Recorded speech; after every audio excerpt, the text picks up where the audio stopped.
Yeah, we'll just keep it on Instagram. Cool. And we're here. We're good. Sweet. Guys, welcome to the Joyage Kingdom. I'm Cade, your guide. I'll be replacing the voice inside your head for now, giving you a break from the constant internal monologue that is the human mind. I want to say first, thanks for listening or viewing on whatever platform you're on. We're on a lot of platforms. We only have control right now in the Restream studio with the YouTube family. We have Instagram over here. I think we have TikTok on the iPad, and then we're streaming on like LinkedIn and Twitter and pretty much everywhere else. But yeah, we have rapper KSNS or Cole, and we're gonna talk about music, talk about NFTs, talk about life. We're actually gonna first start with 3D NFTs, the 3D invisible friends. Sorry, that Cole just put me on, and then he made a call, and I'm not gonna lie, I may have doubted it a little bit, and I should not have doubted his flipping capabilities. But welcome to the show, my friend. Yo, man, I really appreciate being here. Thanks for having me, man. How you doing today? We'd be chilling. We'll just forget about the whole last 45-minute extravaganza we just went through together. At least we got this working, man. It's Yeah. it's my bad because being here in Panama, Central America, and shit is like the internet's horrible. I'm just dealing with a bunch of shit at once, so it's just like getting my bearings straight. But again, I appreciate it, and I hope we can get some good shit covered. Hell yeah, man. During Hell this yeah. topic, man. Hell yeah. I think we will. So yeah, so with the invisible friends, let's walk through that. So you were kind enough to let me mint one of the 3D NFTs, and I was super stoked about it. And on day one, Invisible Friends pumps from 0.07 ETH to 0.8, I think, and it was just kind of hovering there. And I was sitting there, I was getting antsy. I'm not gonna lie, I don't trade that often. You're out here trading all the time, and you're like, look, just let it relax, let it chill for a couple days, like it'll pump. And I was like, I just don't think so. And so I ended up pulling the trigger at 0.8, and then I woke up the next day to your text. What did my text say? It said, invisible friends are at 1.2. And I was like, are you fucking kidding me? So that happened. So yeah. So let's talk about flipping first, flipping NFTs. So while you do all this music stuff, and we'll get into all that stuff, you found NFTs. Actually, do you want to talk about the way you got into NFTs first? Sure.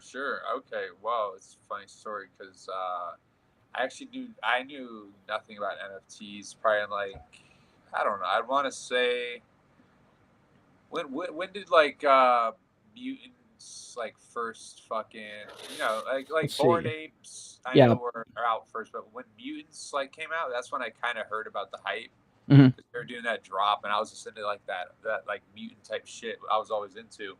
So right around that time is when I got into NFTs. It was actually my girlfriend that told me about NFTs, which I kind of love and hate her for, because you know how that works getting into NFTs. Yeah. So I was already secretly like accumulating Bitcoin ETH for years. So when I found out about how you can use Ethereum on a platform I was like, at first I was like, what do you mean you're trading pictures and stuff like that? I was like, what is this? Mm-hmm. So actually, my first purchase was a Deadfellas on a fucking fucking regular wallet, a MetaMask, no ledger, no experience. I put like 10 or 12K into that shit at first, and got hacked. We went into some sketchy sites and shit, and I lost like 14K. Emptied my wallet. They even took the ETH I had in there. No. Most people would just be like, I'm gonna say fuck it, not do this anymore. I'm out. I went back in, ordered a ledger, figured out what the fuck to do, and then I started taking it seriously. And I did everything self-taught. Like I got into Deadfellas learning just because I'm from those days where it's like we sold memes when we were doing shit on social media. So I saw Deadfellas and shit like that with floors. I instantly knew what was kind of going on. But shout out to my girlfriend for getting me into it for real. Yeah, massive shout out.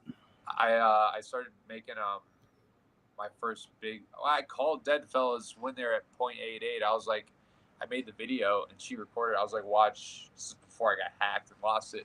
I was like, watch, they're gonna hit like a 4 ETH floor probably in the next like 4 or 5 months, which they hit a 5-6 ETH floor. Mm-hmm. And wait, hold on. Deadfellas hit 6 ETH floor? Yes, sir, they did. 6 Wow. 6 okay. Floor. Did not know that. He's double checking now. No, dude. Here, sorry, someone's asking.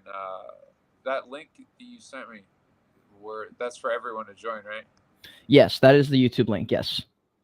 Oh shit! Did I not share this tweet? I swear to God, hold on. YouTube live stream. No, I did. Oh hell yeah! I had an extra tweet saved in my drafts. That's the best, dude. That's the best. Okay, I just tweeted it again for people because there's a bit of a delay from that first tweet I sent out. Okay, fire. Yeah, shout out to your girlfriend for getting into NFTs. You've definitely made a good bit of money. So for reference, guys, so me and Cole talk pretty regularly, and it's usually him messaging me about a massive dub he got, or a raffle that he won a $2,000 NFT for free on, or just the craziest shit ever, and it's ridiculous, guys. It is actually ridiculous. Asking you for tips and shit, though. Like, I'm gonna be honest. Like when I first got onto YouTube, like after I was like, I guess we all have our own tactics of getting into NFTs or anything in that matter of like learning. Like, do you want to be self-taught or do you want to watch? So at first I was like, I'm going to self-teach myself like I did crypto. But when I started YouTubing it and looking around and stuff, I found you were popping up all over the place next to, shout out to Bento Boy and, shout out to NFT Nate. I remember seeing him a lot. Crypto NFT Nate. A lot of other people I can't think off the top of my head. I'm gonna shout them out as I go. But you were always on there. I was watching your shit, and that's when I linked up with you and I hit you up because I was like, all right, man, I need to expand. I need to figure out what's going on. I'm part of no groups still, no alpha groups, nothing. Everything's self-taught. So, but when I was watching everyone's material and everything, then I was like, all right, I need to link with these people. I need to figure out how I can like expand, learn. Because, dude, the best way in this world to fucking make it is to honestly just help each other. Yeah. Not like compete with each other, help each other. That's in any industry. If you're doing shit like this, like just learn from each other. That's all there is to do. Yeah, I was gonna say the way you got in, like, I jumped back into our DMs when you first messaged me, and yeah, it was literally like, "Yo, love the new video," and then we pretty much were just like talking about NFTs, like, "What did you think about this? What did you think about that?" We're kind of going back and forth on that topic, and yeah, that's pretty much how it started. Yeah, there's no real alpha groups anymore. Like in the very beginning, there was like the Cyber Kongs, and pretty much that was it. Let's be honest, like it's pretty much Kongs, and then maybe Bored Apes, but that was just price pumping and just like market manipulation. But the alpha groups, I don't know, man. I mean, you've done really well without them. You just go off based on, I mean, you have a little bit of a history on like collectibles and trading stuff, right? Yeah. I'm really big in, I mean, collectibles in general, bro. Like shit, you know that game Conker's Bad Fur Day on N64. I own that game still in packaging from back Let's go. in the day. Like that's a real NFT right there. So yeah, I've always been into collectibles, keeping things new and mint, and just knowing kind of like, because I've flipped some real degen bullshit, like some the worst of the worst. Wait, what's like your first NFT? Do you remember? My first NFT? Yeah. I mean, I was pretty good at picking right off the bat. I was Cryptoon Goons, Toy Bookers, Deadfellas. Damn. My first three. They were all stolen from me, but I got back into them. Those were my first three that I got into. Still heavy in Deadfellas, of course. Shout out to Betty and everyone on their team. That wasn't a down for me. That was an L for me. Yeah. To show people, though, that's why I said that. It's like I lost like $12,000, but I got back into it and went strong.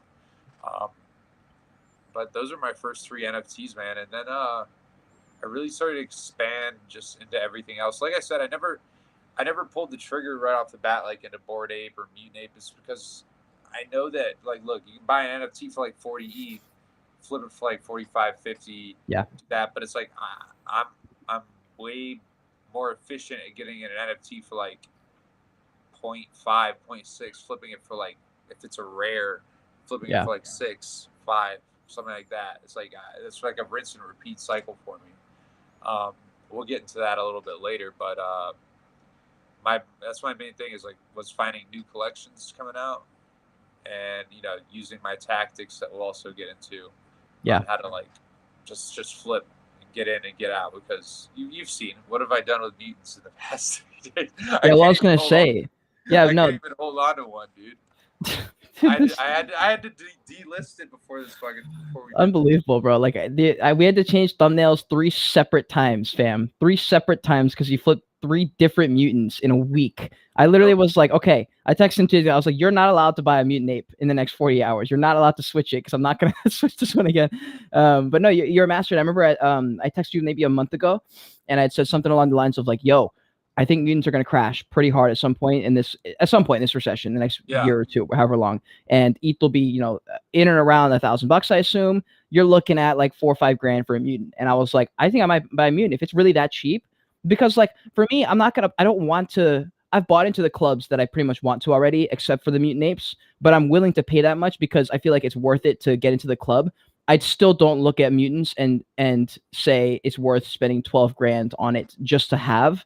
I just think it's really, really, unless you're going to build your brand based on that mutant ape on Twitter or something like the Thread guy has done, like a few different Twitter influencers done. I'm just not going to change my PIP to a mutant anyway. Like at best, it would be a mutant on my shoulder or something so people could know I have one. But I can't qualify spending 12 grand on that. But I could qualify spending a few grand on that. So I told him about it. And so we're on the phone and I'm like, yeah, man, like, I think we should maybe buy mutants at some point. And as soon as I say that, I literally hear the light bulb in his head go off and he's like, fuck. I've been playing too small.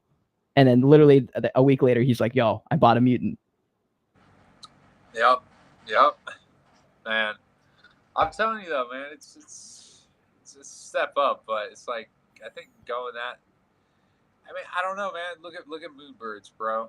Like, everyone was telling me to get in at 20 ETH. What are they at right now? Dude, it's bad. They're down bad, like under 10 ETH. Like, so that's why it's like, these newer collections that I'm seeing like popping out, look, it could go back up. I have no idea. Yeah. None of us have any idea. But it's like when we're talking about Bored Ape and mutants, we're like, we know it's gonna dwindle. Well, there's do you know Franklin, the Franklin who has 60 apes on Twitter? He just does that. He leverages his Bored Apes and like trades it for ETH. And then while he has that ETH, he just buys a mutant or a Bored Ape and then fucking just flips. He just lists it. He relists the same ape that he just bought for like 2 or 3 ETH above, and then he sells it. And I was like, dog, that's fucking genius. I mean, it's a little bit harder because you're hoping that there's a buyer. But for the most part, if you're in a good collection and you buy a rare, which is another tip. So we're going to talk about NFT trading tips. Some of the ones I picked up from him. There's a couple collections that I'm excited about that I've started to use your strategies, pick up some rares here and there, like really focus on some certain traits. Because I never used to do this, guys. Like I've always been big picture. I'm like, look, if the project is good, they'll be able to sell, you make some money. But I never really pay attention that much to like pulling rares and like strategizing which ones I pick up for flipping. And I did some. We'll see if it works out. But you've had tremendous success. He'll be like, yo, I picked up a rare. And I'm like, why? Like you just could have gotten a floor. But then his rare will sell for like 4x the floor price. And I'm like, oh, never mind. It's also another thing that I didn't look up at all. I didn't look that up or anything. It's just me knowing. I think I told you this over the phone when we first spoke. I was like, it doesn't matter. There's always someone out there looking for the rarest Pokemon card or the rarest whatever type. It doesn't matter what it is. There's always someone, and that someone might actually be like 10%, which is a lot more than what you think. So I always, when I first told people about it too, they were just like, pick up one off the floor, like laughing face emoji. Me like, no. And I'm like, dude. And then they're asking me like, why can't you hold on to an NFT like longer than a day? I'm like, it's getting bids higher than I bought it for. So real shit. That's like a tip. If anyone's picking up on this, is snipe rares. Look for when the reveal happens. One's happening today. I shouldn't even have to say it. It's true. It's true. You kind of mentioned it earlier. Yeah, no, there's a bunch of different things happening right now. Like if you're paying attention, there are opportunities. There are many people, not just Cole, who are making a fucking good amount of money trading NFTs. It's not me. It's definitely not me, but there are people out there. You're providing the content, and come on, don't be too modest. Anyways, no, the NFT stuff is awesome, and there's a whole lot of things happening that keep us busy, keeps me very, very busy. The reason I can't trade is literally because I'm trying to keep up with everything, trying to pick and choose like what kind of content I want to see out there, and I don't know what's like important, you know. It's got to be difficult, man. Like doing everything you do plus getting into it and all that shit. Like it's exhausting. I see why everyone needs a team. And as I go deeper into the space, I'm like, okay, I see how a team would really aid me here. So that's why in the last few months while I did say I want to get a mutant, I'm also looking at cash and looking at stacking cash, because I'm like, the cash provides you that stability and the freedom to go do the things that you want to do. Because you're seeing that, like, basically, like, the people who are winning right now in the bear market are the ones who had money stashed away. If they had money stashed away, they can continue doing what they were doing in the bull market, which puts them at a massive advantage over everyone who's kind of like, keeping their money close to their chest. They're not really quite sure what they want to do with it. They just aren't as flexible, and they can't do what they want to do. And that's why there's a massive push right now. I'm curious to hear what you think about this. The red pill movement, Andrew Tate, what's his name? Iman Gadzhi, and I don't even know who else, like a bunch of other people who are, a lot of them from the East, and they have this different perspective on life, and it's picking up really, really big. Like, a lot of people are jumping on this wagon after, it's been so opposite for the past few years. I mean, I can agree and disagree with it, because everyone's, at the end of the day, is going to have their own, their own way of how they perceive everything and how they go through with it. But the movement part, yeah, I do see it being good and it working. But you got to be how you got to be with money, man. I mean, like what you just said, if you've been holding money and collecting money and stuff, and you have money to spend, it's a little easier. But I'm still the type of person that will double think or triple think it. Like, a lot of people will just like jump into things, and even if they have the cash, it's just like, fuck it. Yeah. Like, I'm gonna go in and do it. But honestly, at the end of the day, you can ask me, my friends, like, I'm sure I got money aside. I'm doing fine, but it's like I'll still do my research. Like, I'll still be very cautious. Yeah. Because I've taken more L's than a lot of people that are even watching this, like way bigger L's. Like, trust me.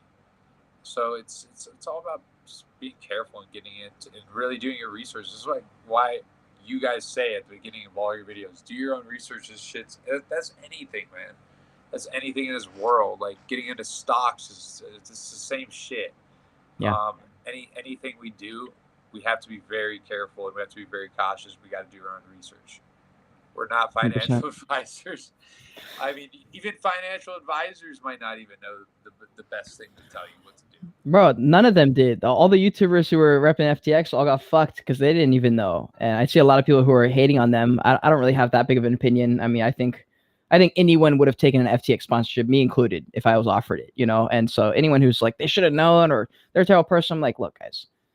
Yeah. I just don't think so. Like, they would have. I mean, yes, it's their fault, but like, I don't know. I mean, that was tough. If that had happened to me, and I was like Graham Stephan with 1 million followers, and I had made a fucking I'm sure he made a ton of money off the sponsorship. I probably would have just done a giveaway or something, and been like, look, I don't deserve all the money I got from this because I fucked some people over. But man, that was tough. It's I mean, dude, the whole situation is just like 100 times worse. What just happened? When was the last situation we had happen? It was like FTX. Yeah, not FTX. Like, just like the last crypto crash, like with everything going down. Yeah. This is way worse. Like, yeah, it's bad. 100 times worse. Like, and just the people behind it, I feel horrible for, because I look through my phone still, and I had FTX on there. I'd never used it, but I was me too. I've used it like a couple times. I was so close to like putting a shit ton of it into it, but I'll tell all my buddies this. These days, man, I don't keep anything on those exchanges, bro. It's in and out, like, yeah, me too. Like, millisecond, and I have 4 different ledgers now at this point. 4. Jesus Christ. I have a ledger I'll travel with, that I'll keep some funds on. A ledger that I travel with, that I flip on, and also here a ledger I don't look at when this crashes. No FOMO. I swear, dude, I keep it in a safe. I keep a fucking ledger in a safe. That's smart. So if I take it out and I know there's a crash going on, I'll just keep it in there. I feel you. I'll just use the flip one. So yeah, True. Just don't FOMO out of it. You've been around it when ETH was $4,000. You know, ETH was at $4,000 at one point. Bitcoin was at fucking almost 70 at one point. 69K. I remember when it hit 69K. By the way, for people who are reminiscing in the old days of being given handed free money, shit like that, we do have a giveaway coming at some point in this stream. So we wanted to mention in the beginning. I forgot to do it in the intro, but I'll be giving away some Joyage merchandise, and Cole will be giving away I'm giving away like V Friends Series 2 from Gary V. That's hell like, yes. You know, valued around $400 or $500. I want you guys to like actually, whoever wins this, I want them to actually, you know, especially if you're new to NFTs, get used to like what a good NFT ecosystem community is like. Go join their Discord. Actually, you know, I don't care if you sell it, take cash for it. It's up to you, but I encourage you to go and see like what a good NFT community is like. They got a good floor. They were really high at one point, but for a free NFT, good luck to whoever wins it, honestly. Yeah, man. And, hell yeah. I hope you learn something from it or make some money from it. Either way, King. get it. He's a king. He's a king. We appreciate that generosity. And so for anyone who wants to enter, the only way to enter is if you're in the live stream. If you're watching this and it's not live, I'm really sorry, but you're not going to be able to qualify. We want to reward the people who are live here. We appreciate everyone who's here. All you have to do is make sure you click the like button and then go on to Twitter. And all I want you to do is either screenshot this live stream or take a photo of whatever device you're watching. If you're watching on TV or your laptop or something, take a photo. Just make sure me and him on the screen on YouTube, and just tweet it. Just tweet it and tag us. My Twitter, I believe mine is the one down on the screen that you can see, Cade Bergman. Yours is who's KSNS, right? Mine's at who's KSNS. Here, let me type it in here in the chat. So. Same on IG. So, if you tag me on IG and I see the same picture, I'll take that and send it to you too. Yeah, post it on Instagram and Twitter or wherever you want. I just put it into the chat for you guys in the live chat. So those are our Twitter accounts, I believe. And so yeah, just take the photo, tag us. If you want to include the link in there, that would be most appreciative. And just let people know that you're watching the stream. But if you tag us, we'll see it and we'll enter you into the giveaway. Get you some free shit. Get you some free shit. Yeah, some free merch and free NFTs. You can't go wrrong. Yeah, you know, actually, maybe I should type this in for people who come in after. So free type giveaway. I'll be giving the NFT away. Let's do it tonight if we can. Let's do it tonight. Yeah, let's do it. Okay. Or we can maybe even choose it during the stream too. Yeah, I want to see if I can get my live going, bro. But Friend Series 2 and Joyage merchandise. To enter, follow us on Twitter. Shout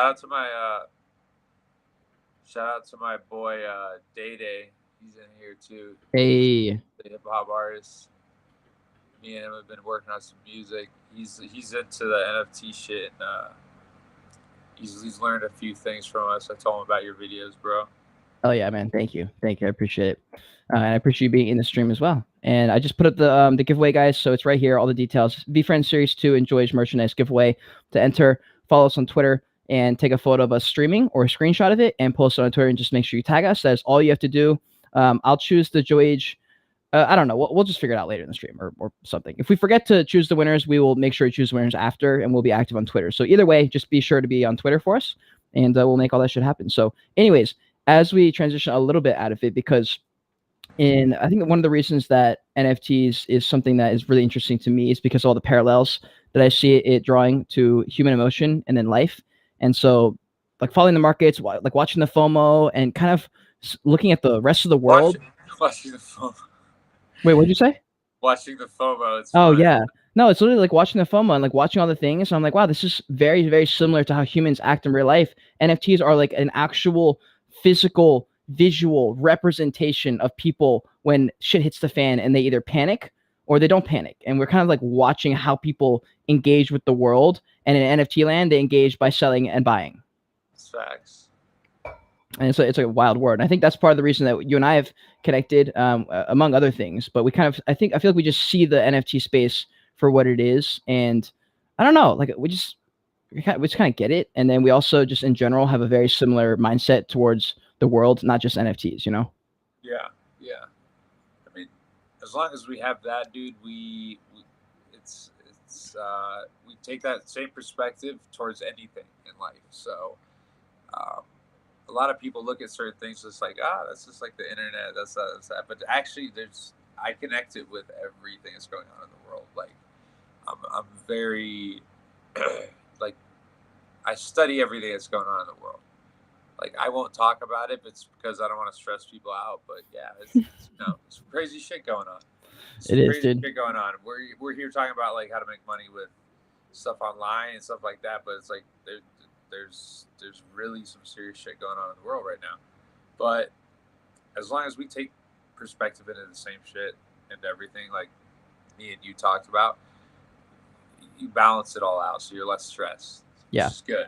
100%, 100%. What's up, Luke? Luke's in the house.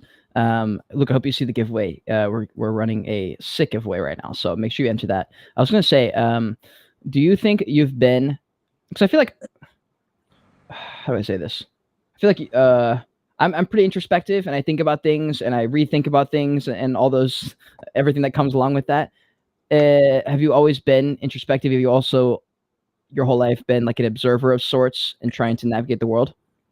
Extremely, yeah. Always been what's it called, like the quietest person in the room, for sure. Observing, but when I do talk, it's always interesting shit or something will come out. But always observing. Since a kid, man, probably what got me into music was observing others, just like how they do it, paying attention to. I was in drums, I was in a piano, I wanted to play guitar. So it was always observative, and that's what got me into like as the internet came out and shit like that too. I was always looking into like what was like the best ways to make money, like what can we do to make money. Mhm. All my friends, shout out to fucking Max, he's probably in here watching this. They would always say like, I was the one that they'd come to, like, he's always the one trying to find a way to make money online. Go ask Cole. Go ask Cole. He'll figure it out. Where were you living again? Where were you growing up? Born in Orlando, Florida, but I moved to Costa Rica, Central America. Like down under. For people that don't know, it's under Mexico, down there. Not an island. It's on the it's like a peninsula type thing. But I grew up there from 4th grade up to since probably till like I was 17, 18. I just took a trip back there to see all my friends like a year ago too. How was that? So, yeah, I grew up in Costa Rica. That changed my way of looking at things too, because you see the whole world in a different way. Imagine just like being from the States, seeing all the world advanced as it was back then. I'm 28, so back then we were getting internet, everything was popping, TV, MTV, whatever, all that shit was happening. MTV. And then MTV was the shit. My God, I haven't even seen that. So then fucking like 9, 10, 11 years old, I'm like moving back and forth to Costa Rica, where there's not even dial-up internet yet. Dirt roads, third world country, full on. So I started living there, full time. My parents just decided to move there. They wanted to get the States at the time, so went to school there until I dropped out and shit. I dropped out in 11th grade because I got into being observing, as if weird to say. So I was like, other people are making money online and shit. I was just like the type of kid that couldn't focus in school. So I was like, I gotta get out and I gotta figure some other shit out. Were you doing music at that point? Yeah. Like when did that end of the game? Shit, I started making music though, like when I was 13. So I want to say 2010, 2011. More than half my life making music. But I was playing piano since I was like 6, 7. What made you want to? Do you just like music? Like for me, I grew up playing piano and guitar a little bit, but I was never that good, and I never was particularly that enthralled by it. I just did it because my mom yelled at me to do it. Okay. For like piano and like instruments and shit like that, my mom, it's always a mom. I don't know why. she definitely was like the one that got me into like classes and shit like that, which I guess at first I didn't like. But then I got used to it. But my dad was huge into like secretly playing music like all the time around me, because I was always secretly? like the type of person because I was always like drumming and shit like with my fingers on stuff, and I guess my grandfather and him were at like one point like, we need like a musician in the family. So they were always playing music and like and stuff around me, and that kind of slowly just got me into liking music. And I started writing music actually like around the age of like 9, 10. I remember my dad like found a letter of something I was writing. It was like a poem. He was like, "This is like, you find this online? Like, where do you find it?" I was like, out of a book. I was like, "Nah, I wrote that." And he was like, "It's good. It's good." But shout out to my rest in peace. Shout out to my grandma from my dad's side. She bought me a Tupac Resurrection album at Target when I was, I want to say 8. She thought it was a gospel album. So she didn't know it was like swearing and shit. So I went home, bro, and I was like 8 or some shit. So it's like Tupac with the white background. So Oh that my was one of the God. first albums I ever listened to. Was that? Shout out grandma. Yeah, shout out to grandma. Grandy, I called her. I have her tatted here still. Nice. She was an OG. She probably, her and my brother, because he listened to a lot of hip hop. Like me being around it got me into hip hop. Hell yeah. But music wise, yeah, it was my parents were always playing music around me and shit. And I just always had a love for it, an ear for it. I would always sit there and just like play piano and just sing random shit. Be that annoying kid. Do you did you have any kind of escapism that came through music? Is that like part of the reason it stuck so hard? Like for me, it was soccer. I was assuming that's just where I ran away to. I would just play soccer all day, every day. Yeah. And it just didn't matter. Yeah. That and skateboarding was my other escape too. It's but music, shit, that was just like ultimate escape, because you're like using your voice. You don't have to talk to people. You're like, biggest excuse of escape is I'm busy. I'm using my voice to record. So yeah, I would be in the bathroom. I would go out in the balcony to record. Like I would put like my computer like in like bathroom closets and record shit like that. But it was the ultimate escape, to the point where it was just like I just like going over like other rappers' beats and shit, trying to like do acapellas of what they were doing, or like cover arts of what they're doing. So it's the ultimate escape, man. Yeah, I think that's. Yeah, I was doing a podcast with, I forget who it was, but we were talking about like a certain. I don't know if the word is pain, but like that definitely was one of the things that like kept me going in soccer, I think, because I had good control over my ability to play soccer and get better at soccer. It was like all on me. And I liked that because everything else it seemed was out of my control. Like, why doesn't this girl like me? Or why doesn't that person want to be friends with me? Or why can't I get this? Or why can't I get that? And it's all things out of my hands. So with soccer, I had all the control to get good. If I sucked, it was my fault.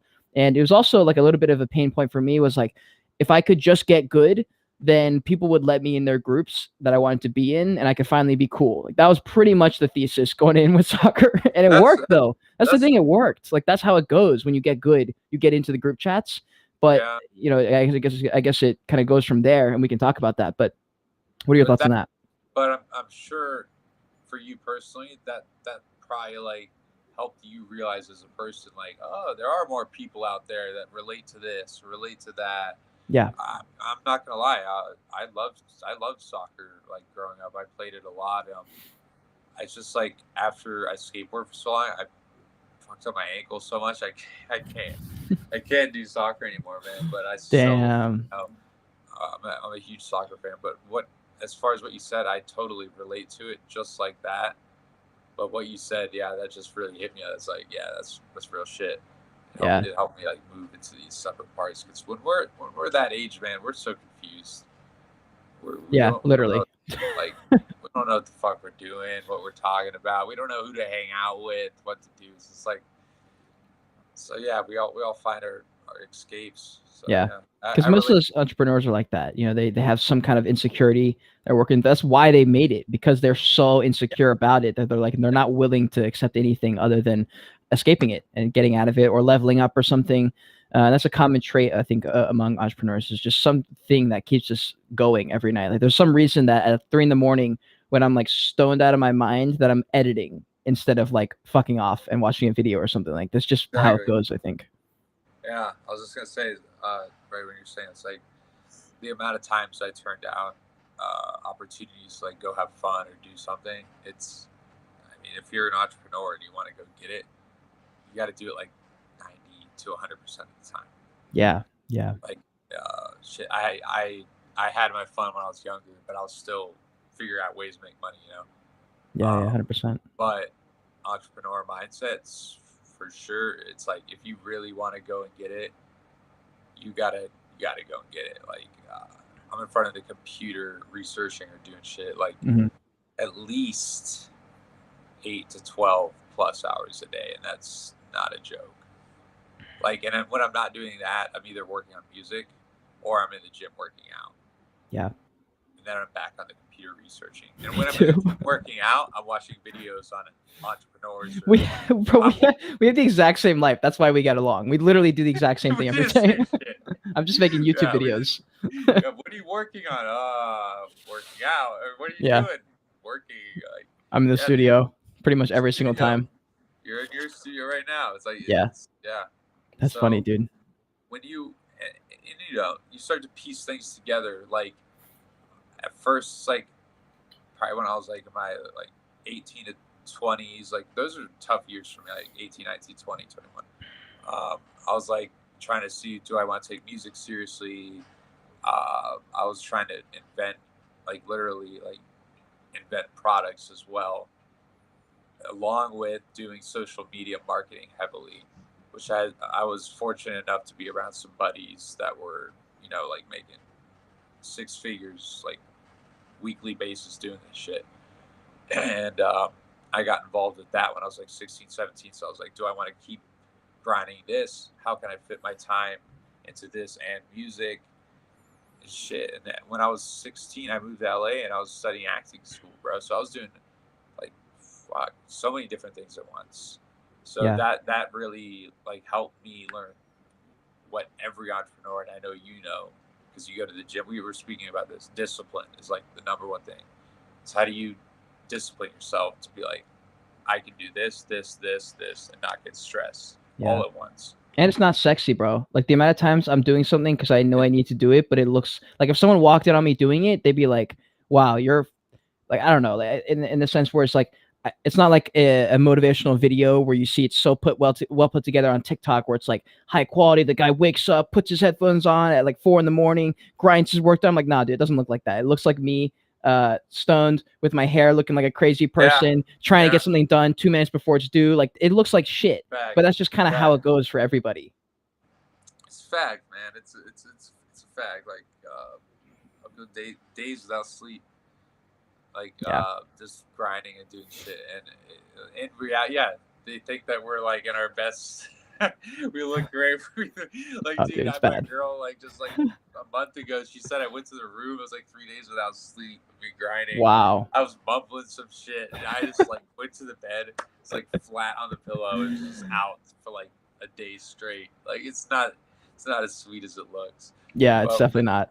It's definitely not healthy too. It's kind of like with the fitness industry. People are like, wow, these people look so good. It's like, yeah, except they're pumping their fucking blood with steroids and they're just like eating protein bars and like BCAAs all day long. Like, they ain't healthy. They just like, it's like they look healthy, you know. It's very interesting, bro. It's a very interesting world, especially comparing industries and stuff too. Like, with the fitness industry, it's literally what you look like and nothing else. Like, anyone who blew up, like, there's something physically about them that is the reason they blew up for like 99.9% of them. And I get that it's the same in all industries, a little bit with the looks, but with fitness, like, it is all that. And like, I was in there for a while doing the fitness industry stuff. That's honestly the first time I got into the entrepreneurial ventures. Like, I wasn't like you at 15, 16. I was trying to get girls and I was trying to get seen by colleges for soccer. And that was pretty much the only 2 things on my mind. The thought of like spending 8 hours to make money didn't even come across my mind. It was like, if I have 8 hours, I'm going to play soccer or I'm going to go hit on someone. Like, that was pretty much it.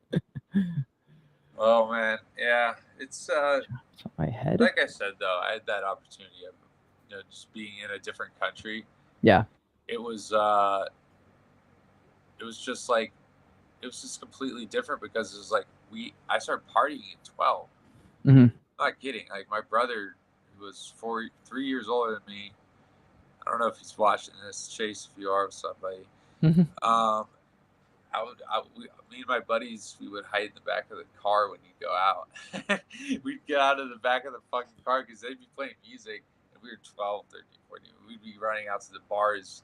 We'd be drinking. As long as you were in these countries, you have to understand back then, as long as you could like reach over the fucking the counter and you had money, you could drink. So we'd be hitting on girls and fucking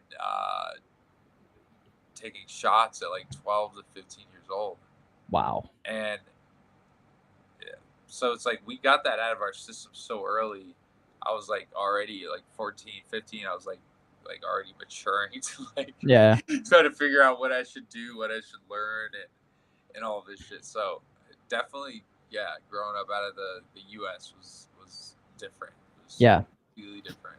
Dude, I want to talk about this now. So this is, I'm assuming a lot of people are here for this, which is the breakdown, the story of how you transition into the rapper identity that you now hold as a music artist and just crushing in that industry, which is funny to me because we talk so much about NFTs that I forget like your main hustle is not NFTs. Like it's just like it's a different thing. So you basically you're like super OG for people who are watching. He's like super OG, and he's met with a lot of super OG people that you've heard of that he became friends with and connected with before there were anyone. Kind of like when I see Adam 22 or the No Jumper podcast, he talk about podcasts he had with someone before they blew up, and I'm like, wow, that's crazy. Like I wonder how different they were internally before they blew up and then afterwards. And I definitely want to get into that. But first, I know you spent time in Atlanta, and is that the first time you started connecting with these people? Like, what was some of your first time experiences, I guess?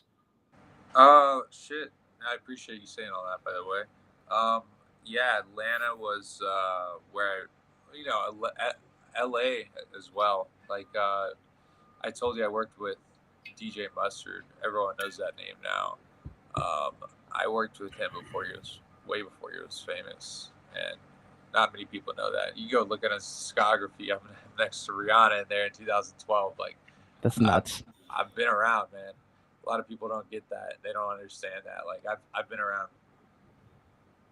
For, you know, no disrespect to Lil Pump, but he was probably in Pampers, man. I'm joking. You know, we're both from Florida. So shout out to Lil Pump. But shout out Lil Pump. I've worked with his producer, so it's nice. Cool.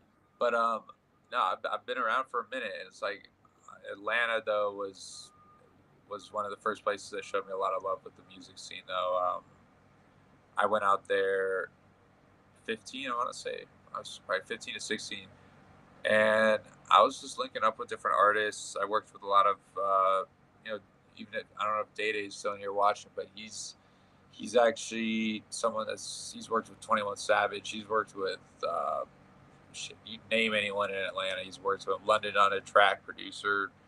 Yeah. Huge. London on the Track. I can't sing. I'm sorry. I shouldn't you already know. You already know. He's he showed a lot of love out there in Atlanta. But initially, I linked with this rapper named Jose Guapo, who he was really good friends with the Migos. He actually was the real inventor of the dab. You know that movement, the dab, that was going on at one point. Wait, the actual the actual the dab, yeah. He was the real originator of that shit. Skip it a flipper from he used to be signed by QC from Migos. He would agree with me, but you know, Migos of course are the ones that brought that. Rest in peace, Takeoff, because we just lost him. That shit sucks. All those guys showed me a lot of love out there just from the start, and I got to meet with all their producers and everything. I was just that brat, like going around all the studios, trying to like link up, be with everyone I can. And I started putting out music on YouTube in 2011, as soon as I could. I was like 14 or 15 years old. So I did that, and I worked shit. I mean, man, people that are like watching us and know producers, so like Zaytoven and me, we were making music since 2013. Cash J,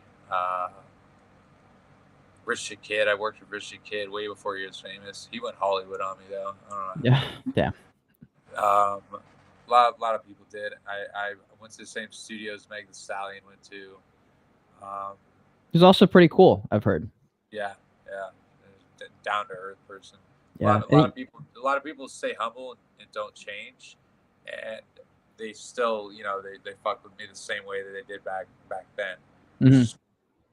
because I treat people exactly the same how they are now too. It's like, why change? And I'm not even close to my potential with my music yet. Like this project I'm working on right now is like, I didn't even bring up Lil Goddard, Lil Cade. Shout out to them. I don't know if Goddard's in here right now, but Lil Cade was rest in peace to him. We lost him not too long ago. I had the opportunity to work with him as well, and that dude showed so much love, like as far as like sharing my music and stuff like that. Like it's awesome. But his brother and me have a lot. We have a project coming out actually, and like 6 music videos to shoot. So be on the lookout for that. Hell yeah. So a lot of love out in Atlanta, man, and hip hop is just, you know, ever since then, that's just kept me going with it.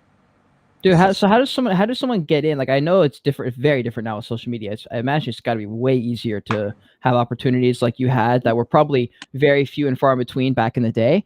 But now everyone's getting it. If they have one TikTok video that blows up, they can get signed by someone, kind of thing. But like back in the day, you showed up to LA, you showed up to Atlanta, and then what did you do? Like, how'd you even navigate that world and meet some of these producers? You just like walked up and. We had Twitter and we had phone numbers, you know.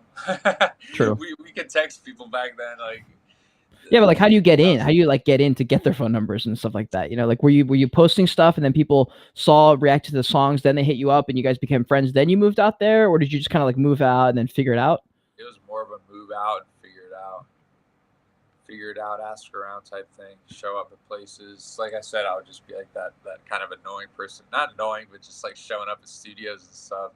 Getting studio time, I knew certain people would be there, so I could have the opportunity to just be around the person's vibe or presence. And eventually, if they saw like me work, and they're like, oh shit, I fuck with that, I would never ask, and I'm still like this, and I would recommend anyone to be like, never ask for handouts, shit like that. Yeah. Like I would just, if I could get the opportunity to just like be around someone and show them what I can do, or not even, you know, not ask, but they see it, I would just try. So then they'd be like, who's that? I want to work with that person. Or like, I want to give that person a beat. So that's really what it was. It was a lot harder, man. Now these days, yeah, you're lucky, man. It's like, shit. You got one TikTok video, they got one single or like 3 singles out, not even one album, and they're famous. Yeah. Like, dude, I have, not even many people know this, I have fucking 6 albums out already. I have like a full discography already out, and I'm still on my way. Like it's crazy. It's crazy. So I'm surprised you haven't tried like TikTok and stuff. I know you're there on TikTok, but like I mean, you got a ton of music videos and stuff like on YouTube too. I think you should clip those shit up and post like 50 of those videos, 50 of the clips, and just kind of mark it out. Be like, and then like in the caption, maybe it's something like, by the way, new song dropping whenever it drops, or new album. A whole bunch of shit's about to change for me. Let's go. Like I spoke to you on the phone, like it's some shit. It's all on the low right now, but you know, after my last management and shit like that, I'm just keeping everything. I haven't made an IG post even in a minute. True. But it's like this new album I got coming out, like everything is about to change, and especially my situation as an artist, being independent and everything. I hope. I can't speak on. It's gonna change. So you're gonna see me a lot more active on TikTok and everything like that. Hell yeah.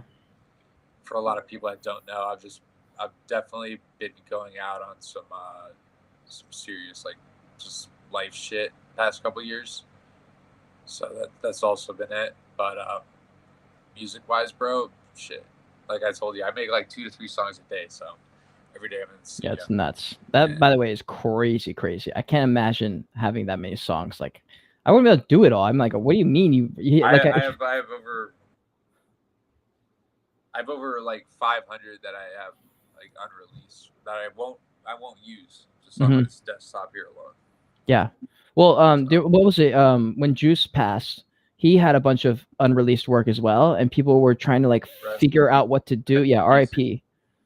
100% RIP. What do you think about that? Like, should they be releasing those? Should they, like, what do you think the right thing is to? Because I don't fucking know what I would do either. If like all these songs are sitting there unreleased, but they're there, Well, I don't know how he had it set up for his label, and the sad thing about it, and I'm not going to go too deep on it, is like if he was set up for like a deal with the label that was like 4 albums, and say he only completed 2 albums, they're going to get those other 2 albums. Yeah, That's a good just point. how it is. Yeah, I'm not Fuck. going to say it's the right or wrong thing to do, but Mhm. they're going to get those 2 albums. As you can tell right now, you don't see that much more drama in the Juice World right now. I think they're running out. Yeah, I guess so. It also depends on if I don't know if he was the one keeping, like,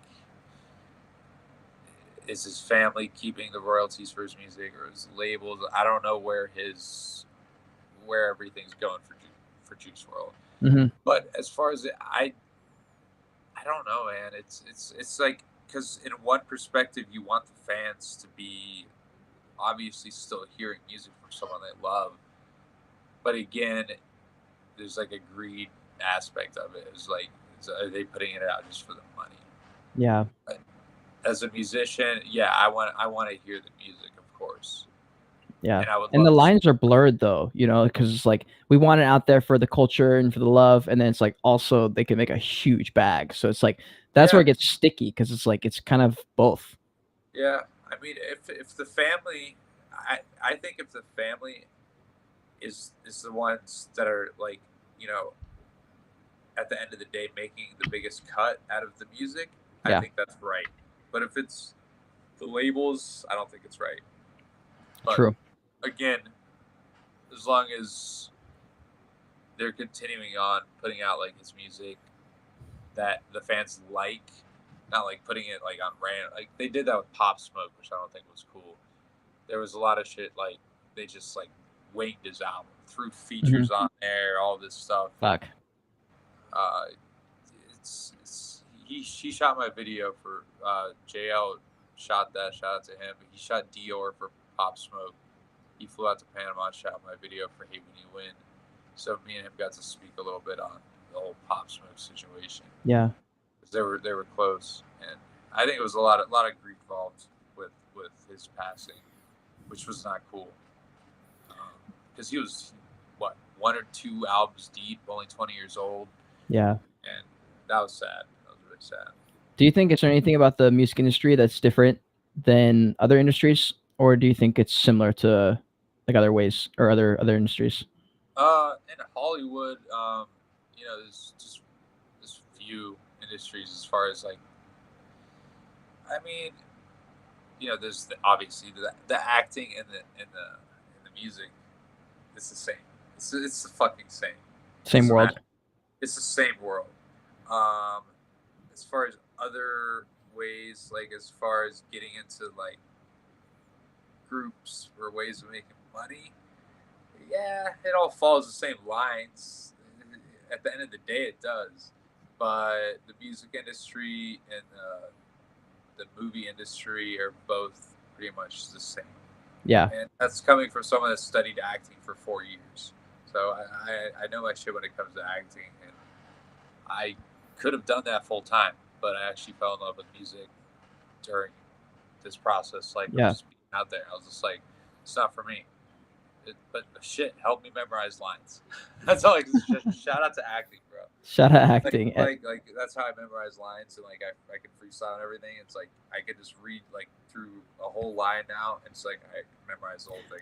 Bro, freestyling is fucking hard. I've tried it a couple times in college. We were like all sitting around. We're like, let's try this. I remember nothing came out. I was like, wait, why is this so hard to think of? Like, I can't. It's just really difficult.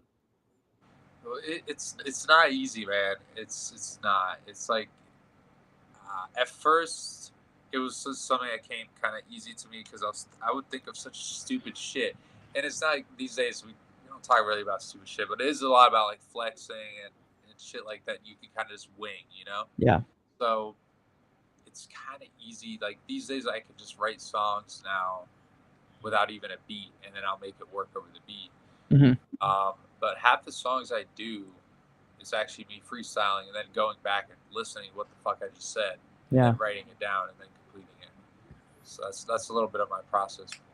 It's that, but once I do that, it's I memorize it so quick. I don't need to like read it again. I'll do That's like 2 nuts. phone reads, and that's about it. Yeah. Also, I was going to say, going back to the main point about, I mean, for me, once I entered the NFT space and saw how things operated behind the scenes for certain drops, just marketing in general, I'll say, like Okay. when I found the world of digital marketing and I fell into that world and saw firsthand how some of the deals work, I was like, oh, I assume this is how it works in every industry then. Like there's a lot of paid features, there's a lot of paid opportunities that we just didn't, like I didn't even know until this year that Gary Vee makes like 250K a keynote. I didn't know he charged $250,000 for a key. I just figured he was doing it, and I don't know. I just didn't like come across my mind. And then when I found out that, I was like, oh, okay. So that changes the way I think about it. 'Cause like everyone he's been on a keynote for has literally forked over $250,000. And then I was like, oh, so this is, I assume, how it goes for pretty much all those big collabs. They pay them, or there's like a very, very even trade off if they're both at the same level, maybe. It's exactly what you said. I mean, you can buy anything, bro. There's a price tag on anything. That's all I'll say about that. But you can find trade-offs for sure. If you build your way up to a certain point, there'll be trade-offs. Maybe one person will be a little leveraged than the other, but yeah, we live in a world that's paid promotion, man. It's a lot of paid promotion. It's pay promotion and leverage, like pretty much how you just said. Like literally everything is about the leverage and the connections. Have some good connections, and you gotta have money to make money too. Mm-hmm. That's definitely, especially in the industry world. A lot of people won't speak on that, but yeah, us indie artists, man, the ones that are like up there and putting shit out, and making it. Those albums, man, that we're making and we're putting out for everyone practically for free. We're spending over $100K sometimes on these projects, and that's out of pocket. Mm-hmm. It's like we don't even speak on that. Like very rarely do we speak on that. Because I mean, shit, buy exclusives for beats, bro, from big producers. One beat can go up to like 18K these days. Jesus, 2 mutant apes. Like, I'm not shit. It's like what I told you. I worked with DJ Mustard back before he was famous. 2,500. I got a beat from him. Charges 80 to 100K now. Yeah, Jesus. Just for one beat. So you gotta put that in perspective. I have Tate Keith on this album I'm working on right now. You know, he made songs for Drake and shit, so he's got a price tag. But yeah, it's also, it can come at the end of the day that if you have connections, you know people, you're humble, you've worked with people back in the day that you know that he works with now, shit changes. So yeah, man. It's all about that. Or if you showed people love back then before they were popping, and you're still talking to them, it's like, which how it should be, but not all people get that. You already know. No, 100%. And then I was gonna say, to your point, when you're like everything has a price tag. I forget where it was, some other podcast where, or like somewhere else I saw that quote, and I was like, damn, like that probably is true. Like there pretty much is a price tag. Pretty much anything that you'd want. There's some way that they could position the offer where you'd be like, okay, I'll do it. You know, that's scary to think about though. Like because you can think of some dark things where you're like, fuck, I probably would do that for this benefit or for this trade-off, you know? Yeah. You've been you ever gotten some weird stories from that you're allowed to talk about legally? Couple, but actually, yeah, shit I probably wouldn't want to talk about. I'm dead serious. Wait, you said you can or can't? Can. Okay, that's totally fine. Okay, how about this? I got a follow-up question then. Tell me about the most expensive thing you dropped money on. Or something, maybe it doesn't have to be the most expensive, but something where you were like, fuck, that was a lot of money, and I don't know if that was worth it, maybe. 60,000 in the mall one time. What'd you buy, bro? When I was probably like 19. I think I had like 150 grand I'd made in like maybe like 4 or 5 months. I was hustling. But yeah, I spent like 50 or 60 grand in one mall run. Designer stuff or what? Designer stuff. A watch I don't even have anymore. I don't know how to do. Bunch of designer shit, stuff like that. Was it worth it though? Because in my opinion, like I have these Gucci slippers I paid a few $100 for a long time ago. I think they're worth it. Like I still wear them. I love them. Shout out to Gucci. I'm wearing mine too right now. Let's go. Shit. Was it worth it? Yeah, because I still have all this shit. I mean, and you can flex it too. Like it helps your brand almost too, right? Yeah. It's like I have enough stuff to rock for music videos. For like another at least 10. Ain't no renting around here, fam. Ain't no renting around here. yeah, for real. But it was a stupid decision on my part at that time of my age because I wanted to get a car, which probably would have been smarter. Yeah, probably. But I dropped a lot of money on that shit, and I mean, I've probably done even more stupid shit these days, but I don't even want to go there. That's why I said I don't even want to go there. But I'm just saying, like, back then, I did some dumb shit like that, man. But doing that in one day, like... Dude, that's a lot of fucking money right there. $60,000 in one day at a mall. Yeah. Whew. I think one purchase was, like, online for 10 too, because I was at the store and they didn't have what I wanted, so I went out and did it online at the store. It was like 10. Wait, you want to hear the ghetto version of that? I was at Chipotle, and I was not buying a $60,000 anything. I was at Chipotle trying to buy a burrito, and they ran out of chips for if you're gonna buy in the store, and they're like, "Oh yeah, you have to order online through the app." And I was like, "Can I just order it right here in front of you? Because it's right there. All the chips are right there." He's like, "No, like you can't. You have to order through the app." I was like, "Can I just give you money right now and just like call it even?" They're like, "No." And so I just like ordered it on the app right there, like in the restaurant, and then just had them give it to me. I get so angry, bro. It's unbelievable. I'm like, what the? I mean, I worked at a Verde, which was basically Subway for salads, and we ran out of lettuce one time, so I can't ever talk shit because like they can run out of anything. But I was like, bro, come on. I was like, I should have been like, yo, I know this rapper, bro. Like, I got you. Like, give me those chips. Slide me those $2 chips. No, fucking hell. Done that though. I feel you on that. Oh my god, I see Luke here with the pimp. Yeah, the pimp slips. They're so gross too, dude. Like there's all this fur that used to be here, and they're not. And like this thing is destroyed. But at this point, they're still hanging in there though. Dude, they're so solid. There's nothing wrong with them. They just are they're very used. But now it's a joke. I was telling you about this the other day. It's like now it's a joke because they were so expensive, and I wear them to just like everything. I took them hiking one time. Like I just don't care. At this point, they're ruined and they're old. So it's like a joke that I wear these shoes now. But I mean, dude, I got the hiking ones on purpose, like so I can actually go hiking in them. Because otherwise, I would ruin them. Yeah, it's true. Like, it's true. Up.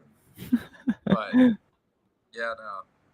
As far as shit we were just talking about, you know, you learn from your mistakes, man. You learn.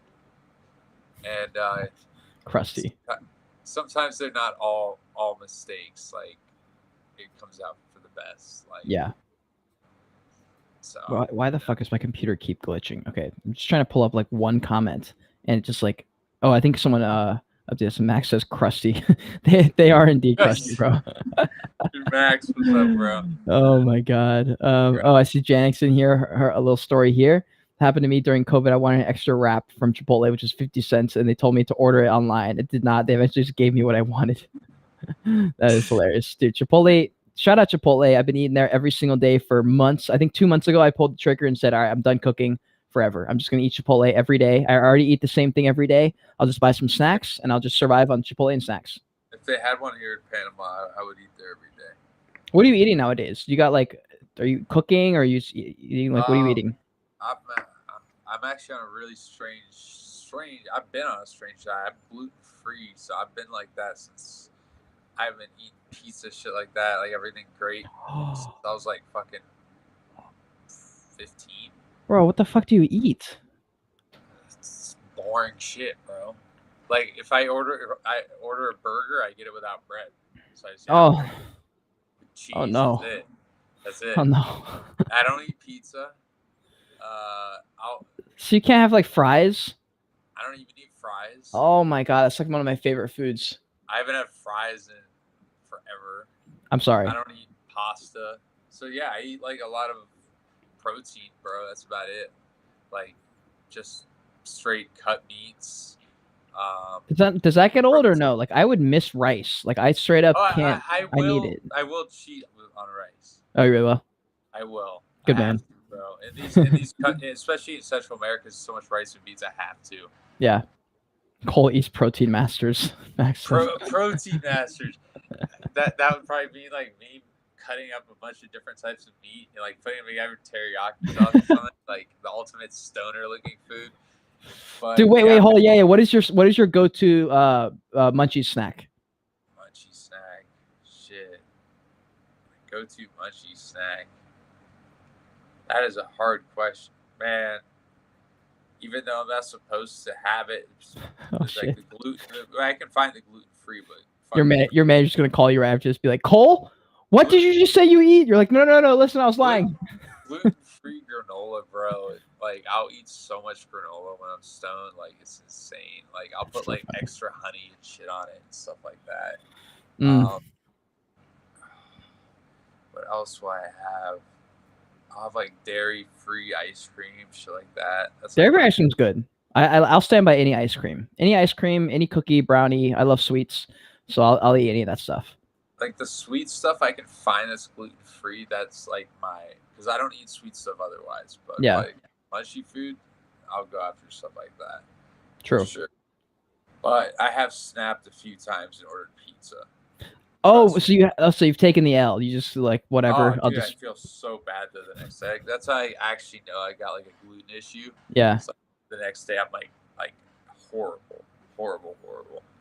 I'm talking. How much do you eat? Do you eat like the whole pizza or like a couple pieces? Nah. I mean, just a few pieces, then I'll start to feel bad. I'll notice. Damn. Is it worth it though? Fuck yeah.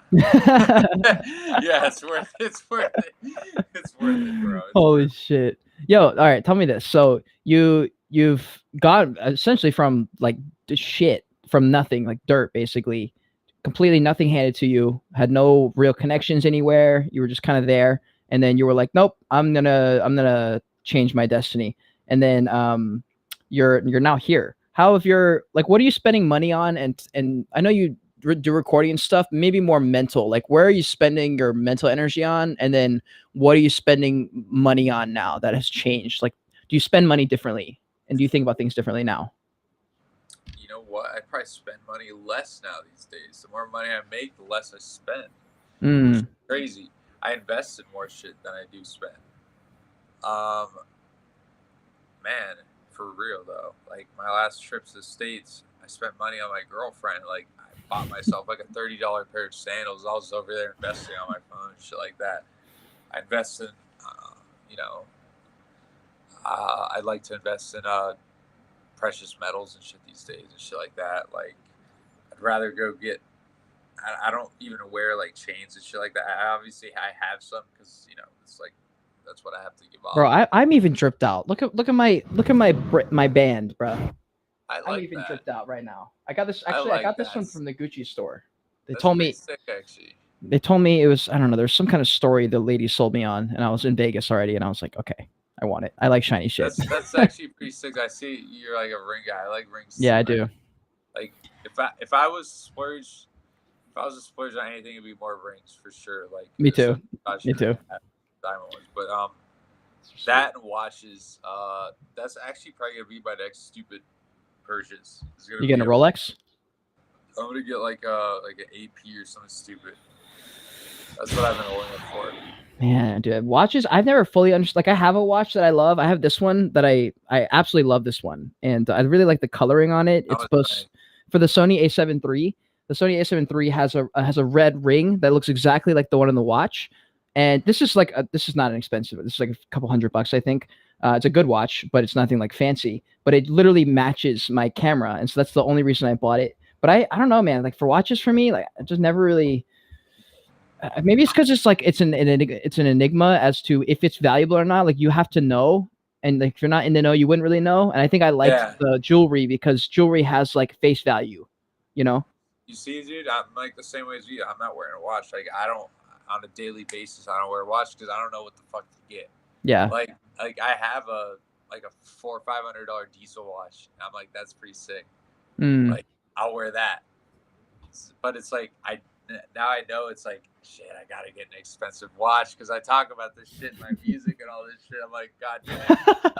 So wait, are you buying it for this reason, like for appreciation value? Like for me, I don't buy jewelry for that.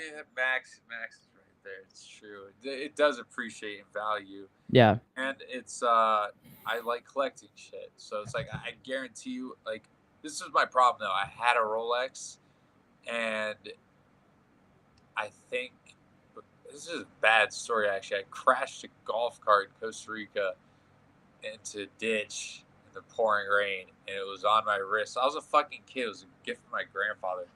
And Damn. it fell off my wrist, and I never found it again. And it was worth like 20 grand. And I think after that, that's probably why I never bought a watch. It was because I felt bad. Yeah, I feel that. So I've just been like thinking, like, what the fuck should I get? Yeah. Damn, that's tough. That one's really tough right there. Yeah. I completely forgot about that story, but yeah, I don't even remember how I crashed that thing. I crashed a golf cart in a fucking ditch.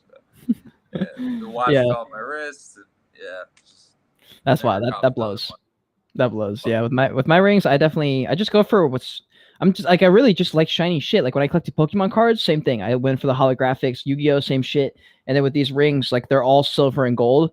I don't know which one I like more. I think I like gold more, but I don't know. And I remember when I was in Vegas too. I remember passing a little shop, and I just peeked in there because it had a lot of rings and stuff. And I saw the price tag, and then I remember like holding the ring, and I was like, "Wait, this thing's fucking heavy."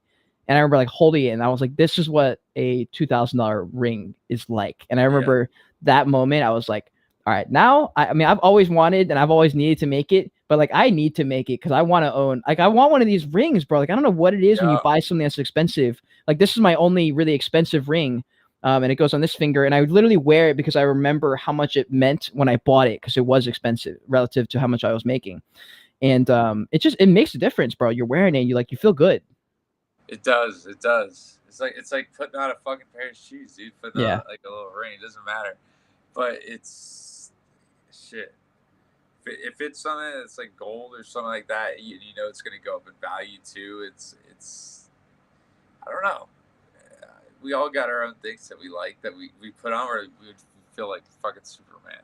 Yeah, if I don't have my rings, I feel naked. Like I literally don't feel. It doesn't feel right. Like when I have to have mine. If I don't take them, I think the gym, I take them off for the shower, and I don't think I sleep with them on. So I think those are the only times that they're not on. Otherwise, I always have them because I feel like it like doesn't even look right if I don't have anything on it. You know? It's like a part of your demeanor. Yeah. Like you have to have it. You have to have it. No, I mean, that's literally what I said when I was my last trip to the States. My girls asked me, we were walking around like, "Don't you want anything?" I'm like, I was like, if I find I was like, if I find somewhere selling some rings I like, maybe I'll buy. But I didn't find anything. Yeah, I didn't really look. So it's true. Like next trip I have to focus on that. I was focusing on taxes and all this bullshit the last trip, so I was like, shit, I'll deal with that, and then next trip I'm gonna go figure some shit out. Yeah, I got music videos and shit to shoot, so you already know I'm gonna be spending stupid money here soon. So hopefully I'm making some good flips and shit. Yeah, for real. And you probably will. I mean, you definitely will. You've definitely got a lot of things in your wallet that you could unload right now for a massive profit.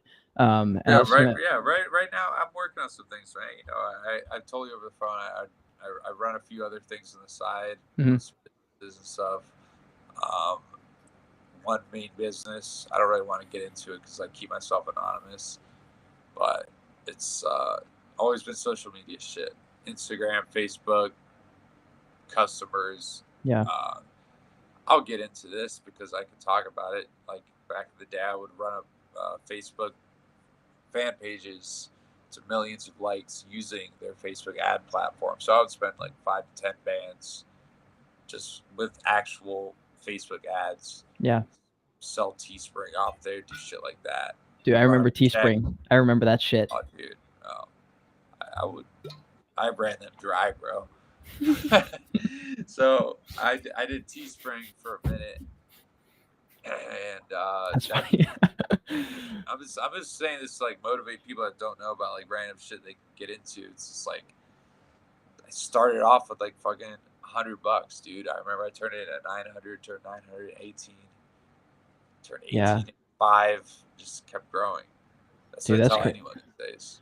Dude, the feeling of being broke, like, Oh, sucks so bad. And I genuinely don't think everyone has felt brokenness before. Like, for real, bro. Where you look at your bank account and you're like, I cannot afford anything. I cannot afford to go to dinner. I am that broke. Like, nothing in my savings, nothing in my checking. There's no separate account anywhere with extra money. Like, no one you could really hit up. I mean, I guess there's always someone you could hit up that maybe would give you money, but you're pretty much on your own and you got nothing. yeah. That's a pretty horrible place to be in mentally, and financially. It's not fun, and I've been there. Like even in between, like my successful moments, Mhm. back to like doing good. Like there was an in between where I was not doing good. I had to like pawn off shit and stuff like that. Like I know, I worked a ticketing job. I was not having fun for like a year or two. Yeah, it's That's for sure. embarrassing too. Like, it's really embarrassing to talk about that, especially in real time. It's way easier to talk about it after it's passed. You're like, oh man, that was a long Yeah, time ago. But it's a learning experience, though, man. I mean, shit.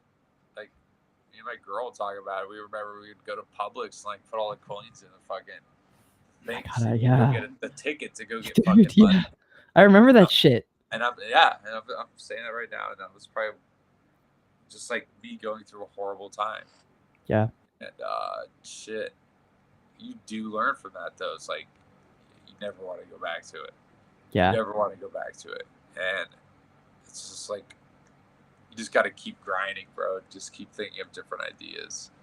yeah, That's where we get into like why the NFT thing and all this other stuff. It's like this is just one out of like 10 other things I could talk about how we could be making money. yeah, It's so many different ways. yeah, But man. no, the NFT space, bro, there's still so much potential. There's still so much more that's gonna go on. Like people, I think, need to wake up a little bit on that. Dude, my I'm gonna say perspective on money has changed so much after NFTs. Oh, I see Ian's in the house. My boy KSNS album incoming. incoming. It's actually coming out the 15th of December. It's called Overwhelm. You excited about That's it? all I'm gonna give on it. Yeah, I fucking am. I put the 7 months, way more time into this album than any other. Do you have any Right. alpha you can drop on it? My boy Lil Goddard's obviously on it. He's on all my shit. He's on like 3 tracks. I got the band play, Young Dolph, rest in peace to him. He was like one of my favorite rappers coming up. He's on a few beats. Other alpha on it is it's long as fuck. It's like 20 tracks. So Whoa. Okay. I made sure to make sure like everything. You've heard a few. Yeah. No, dude, I was gonna say, in regards to me, I don't know why I didn't bring it up earlier, but you have a very, very distinct, I don't even know, just style, I guess the word is. And I've never in my life heard anything like that. And I've listened to a good bit of hip hop. I grew up around a bunch of white girls who blasted that shit every time, every moment of their day. And so I've heard a lot of different styles of music. My parents, like my mom was into opera. My dad was into like Irish folk. My friends in high school were into country, and like everyone had different tastes. So I've heard every single kind of music, and I've never heard anything like this. And I remember when we first became friends, you like sent me some different tracks and stuff, and I was like, what the fuck? I was like, how does this is dope? Like I remember I'm sitting there like bumping to the music while I'm smoking or something. I'm like, whoa, this is lit. So cool. I appreciate that as love. Yeah. Love. It's shit, man. I just I've always been like someone that likes to look for a good taste of beats, like beats that you can bob your head to. Definitely, I don't drink, but I do smoke, of course. But I try to make music for people that they can vibe to, like when they're turning up, for sure. Yeah. 100%. 100%. Or in the 1000%. gym. Like if they're not like turning up, they're in the gym or some shit. Have you ever hit any walls or people that start talking shit or were like, this guy's terrible, or they're trying to ruin something about you? Have you gone through any of that stuff throughout the career? Sure. Emails too. What do you mean? Emails of people like praying on my downfall, saying that they pray every day for you to fail, shit like that. It gets bad, bro. Jesus. Is it usually I don't after a care. big like dub, like you make a great album and it comes out? Is that when all the hate starts to roll in, you think? Shit, yeah. So it's jealousy then. Like right when my first video started doing like well, Mm-hmm. or if I was working with someone that they wish they could work with or couldn't afford or some shit, like yeah, the hate starts coming in. Yeah. Like, I just don't even check comments or emails anymore. I learned that. I don't. Yeah. It's not worth it. It's not worth my time. It's like go get a video on World Star, then you'll really know how it is. But it's just like, dude, at the end of the day, fuck it. They're the one putting money in my YouTube monetization. Yeah. So like, I don't care. But I do. Someone said fuck them. Yeah. Fuck them. Agreed, Luke. Fuck all of them, dude. Agreed. Plus, like they're so relevant in the sense, like let me logically put this for some people who, because honestly, it's one of the main comments I get is like, especially from new content creators, like, okay, like how do I navigate these haters? And I'm like, well, do you remember like a year ago when someone talked shit about you? And they're like, oh, like vaguely, I can remember some situation where that happened in the past. I'm like, okay, how irrelevant is that to you right now in this moment when I asked you that? And they're like, oh yeah, it's pretty much not important, and I've completely forgotten about it. I'm like, well, that's the exact same thing today. This hate comment you got in one day won't even matter. It's that irrelevant. Like you will just forget about it, and that's really important, you know. Yeah, it's in and out. It's the year now. It doesn't matter. I keep a good circle of people and friends around me that's like, you know, they tell me what's up. Like I ask their opinion. That's all that really matters to me. Yeah. I have people fans that tell me what they like, what they don't, and they're honest about it. And they still, because I make music that there's some shit they might not be for everyone, but there's also shit that is for everyone. So even the people that don't like the stuff that might not be for them, they're still like, I see how other people like this, so I appreciate those people. We really live in a world though of people that are just like straight up like haters. I've literally seen someone leave a comment like, I hate this guy so much, but I'm gonna like it and listen to this even though I fucking hate it. Oh, I saw a comment, man, and I was like, bro, like, that's ridiculous, bro. Well, like, actually, what's interesting is that like even though you're supposed to like block out the hate comments, like you also, when everyone's sucking your dick and they're all telling you how great you are, like you also have to put on blinders there, because otherwise you'll just start slurping your own Kool-Aid or whatever that term is, you know. Yeah, I know exactly what you mean. It's like then you gotta be like quiet about it too. So it's like I've always been a quiet person, so I guess this worked out for me in the long run. True. Like, it's hard to accept compliments, honestly, for me. So because of that, it's been easy for me to like be hard to accept negative comments when they come, because I'm just like, I don't accept any of them. Like it's weird to me when people praise me or something, because I never grew up having that. Like typically my dad's like a problem solver and he works out in Silicon Valley, so like every time we had a game or something, the first conversation when we get in the car is like, okay, you could have done this better, you forgot to do this, like next time try this. It was never like great game. It was always like, here's how you get better. And like that's the reason I got to college and played college soccer, and why I got good. Like when I was in rec and I was like trying to have fun playing soccer, my dad's like, you're gonna practice kicking the ball with your left foot because that's gonna be important in 12 years. And I was like, fuck you. And then 12 years later I got signed to play college, and the coach was like, you know why we signed you, son? Because you got a goddamn good left foot. And I was like, oh my god, bro. Oh shit. So it worked out then. Yeah, it worked out. Out. Hell yeah, man. Oh, it says Luke says he's gonna check out some of your music. Hell yeah. He's a English, white English 41-year-old father of 3, but I'm down for some hip hop. Let's go, Luke. I appreciate Let's it, man. go. That's funny as fuck. Don't let your little kids hear it though, Luke. I appreciate it though. Also, do you have any thoughts on Valhalla? You know what? Me and you just spoke on this the other day. You know what? I was looking at it. The floor was what, 0.54, and I was thinking of buying it. And when I asked you, I think it hit 0.7.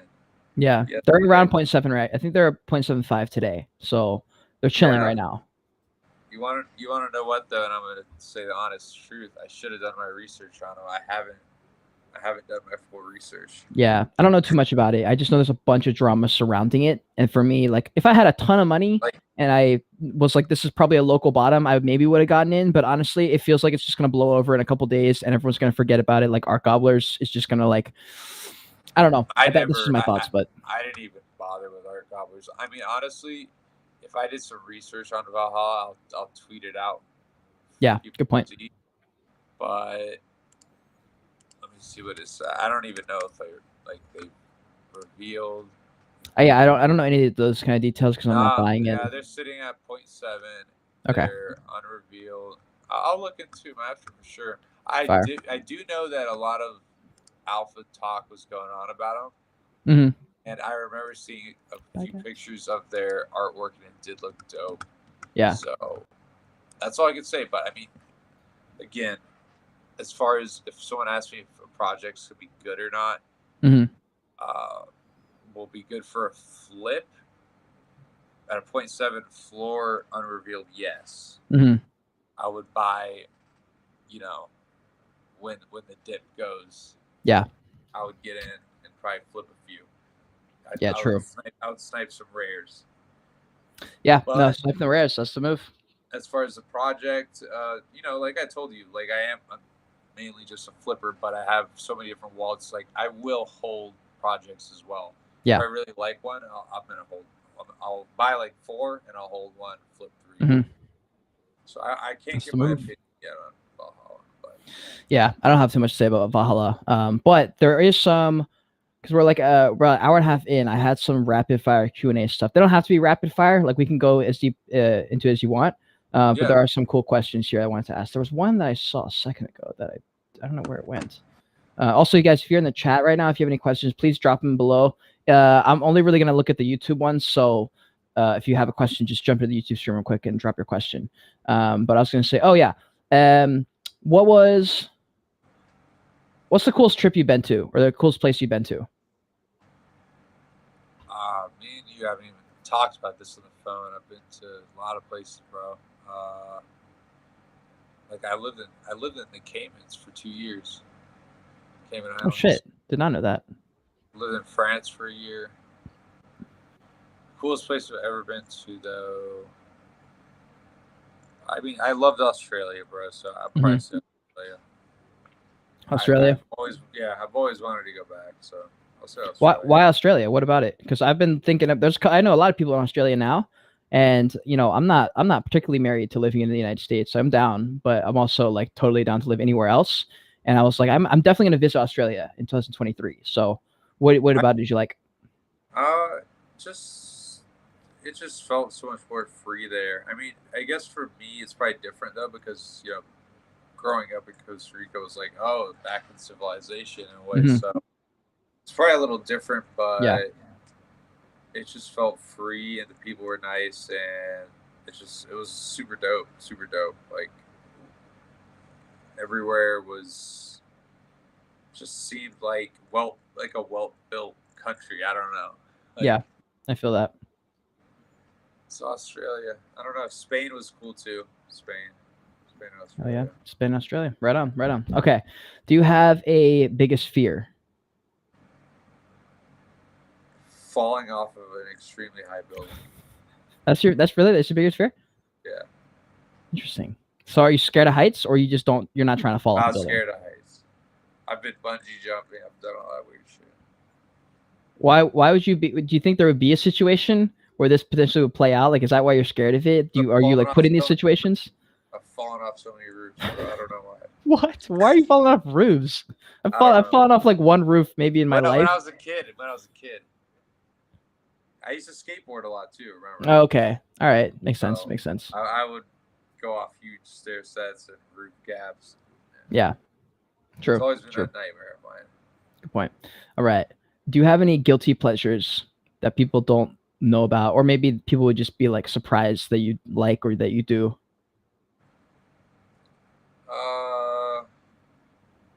Guilty pleasures. He actually listens to country music all day. That's what he does. That's his guilty pleasure. He doesn't tell anybody about it though. Tell us about your best climbing experience. What's he talking about? What are you talking about, Max? Client, you have to be a little more. Help us out, Max. Let us know what you think. See, he might be referring. He's known me my whole life, so. Climbing experience. Dude, I'm not sure. I actually do. I listen. Yeah, true. When I'm in the gym, I never listen to rap. I listen. Oh, really? I listen to alternative. I listen to punk. I will listen to some Thomas Rhett. I'll listen to some country, bro. I don't really, yeah, because I normally wear I would normally wear like shirts while I'm wearing a tank top. I'm obsessed with tattoos. That's Yeah. a big pleasure. I'm obsessed with tattoos. They say, climbing experience. Bar one. Do you know what he means? How does that have to do with a guilty pleasure, though?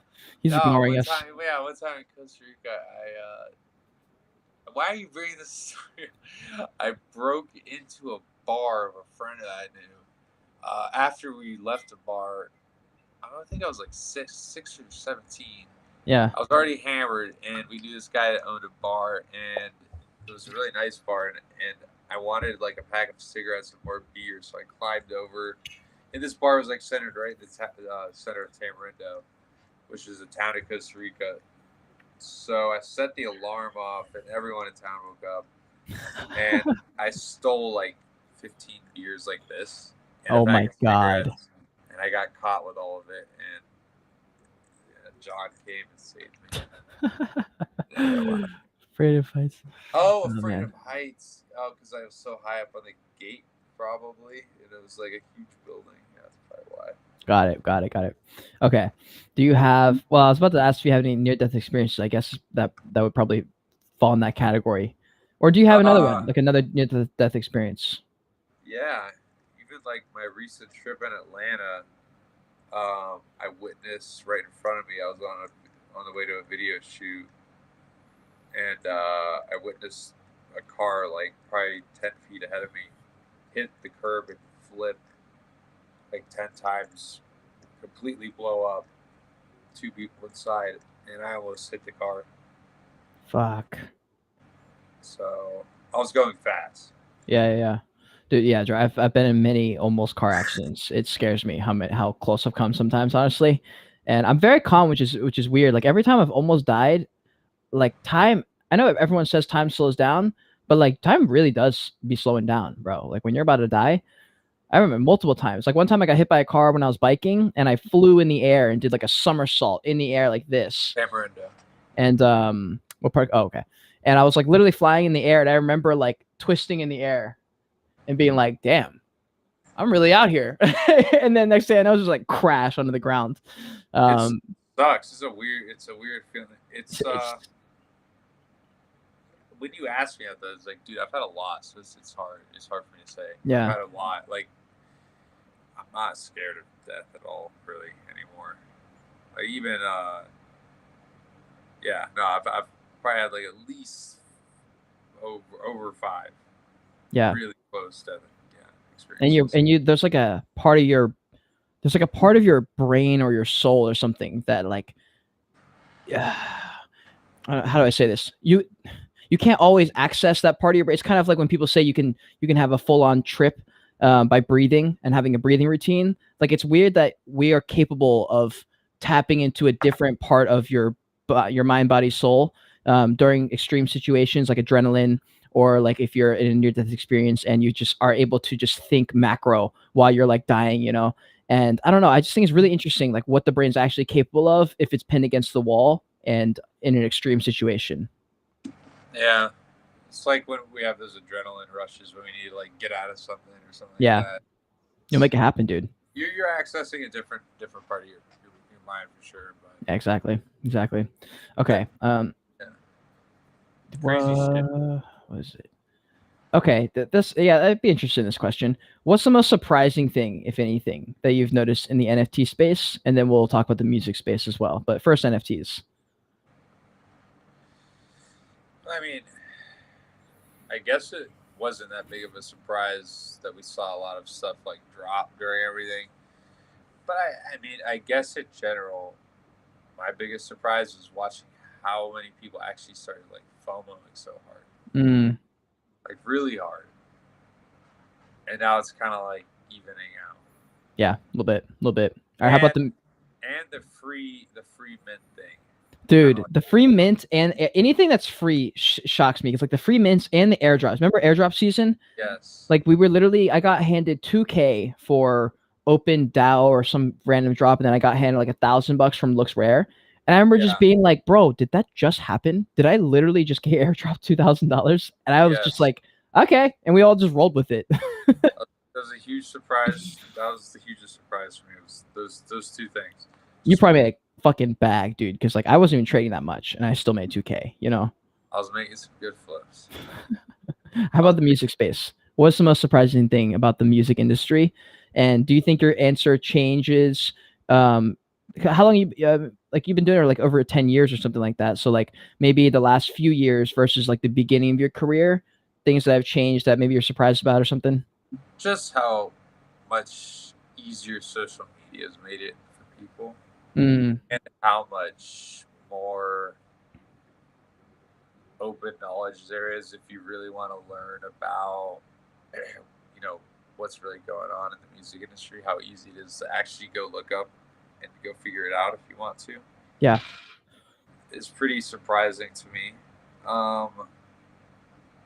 Nothing was the same. Like I was 14, 13 when I started, so more than half my life, and it's a lot different. Everything's a lot easier as far as getting a hold of people if you want to do something or get something done. So it's a lot easier in a way, but also there's a lot more competition.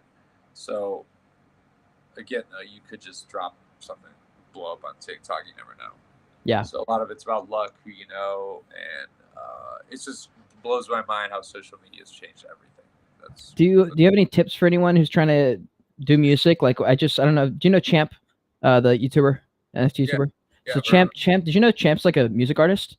He was before NFT land. That was his life before. Like he's done like music videos and all that stuff. And so he was talking to me about the music industry, and he was basically like, "Yeah, dude, no one will help you." If he talked about it, I probably just didn't see those videos. Yeah, it was like deep in the somewhere in the podcast, but he's basically talking about like how difficult it really is. He's like, you drop a song, he goes, almost every time nobody gives a single fuck, and he's like, it's just really hard. You gotta pay a lot of money in promotion. Yeah. So your tip would be to do that. Big feature, or you gotta pay for a big producer, or you gotta honestly, man, and it's hard to find like real good promotion these days. You can, but it comes with a price. If you're an upcoming artist, I'm not even gonna go into sign how it works. I'm not. But if you're an indie artist, you gotta have a bag behind you, bro. Or would you say so? Your options are like either have a bunch of money or go get a bunch of money, or go all in on social media and try and blow up that way. You can obviously, again though, a lot of these people that you see that have these like TikTok videos and stuff blow up, they have connections. Oh yeah, they might be paying for it. True. We don't know everything behind everything. We really don't. But obviously, there's some stuff that's happened organically. That's putting something out. It just does really well on TikTok, and they end up becoming that person that did that. Yeah. So Old Town Road. I mean, obviously, I'm working. Shout out to Keo. I'm working with him on this project. Actually, indeed, you are. What was I gonna say? Take advantage of all the fucking platforms. That's all I can say. If we had all these back in the day, it would have made our lives a lot easier. Hell yeah. And Cole's about to jump into the TikTok world, so he's about to take over. So pay attention. TikTok, IG, obviously is the other important, but just obviously be on the lookout for what the fuck's gonna happen next too. What's the app you should focus on right now if you're up and coming or trying to build a brand for music? IG and TikTok. Instagram and TikTok. Yeah. Cool. Right on. Okay. Here's another question. I don't think we talked about this yet. About like a lowest point or a lowest point that you can remember, and what that did for you, where you bounced from there. Shit. I kind of like. I've had I guess a couple low points. One that I talked about earlier when I was like, in between doing well and bad. But also when I was like 19, I don't know, somewhere around there, 20. Shit. I had like issues with alcohol and shit like that. So I don't drink. I'm sober now. Yeah. Lowest point was just seeing myself at my lowest point. Like, what the fuck am I gonna do with life? I was stuck.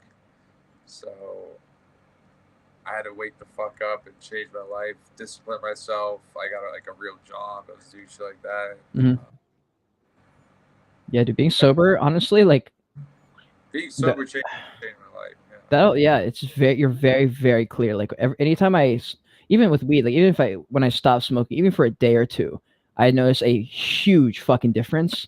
And for me, like I think weed is my vice. Like no matter how many times I've gotten away from it, no matter how many times I've been like, I really enjoy my life without weed, it always ends up coming back. And plus it's like it's legal now, so it's like a recreational thing. So like I don't want to be the guy who's like, I can't smoke or something, because like I genuinely like it and I can still do things while I'm high.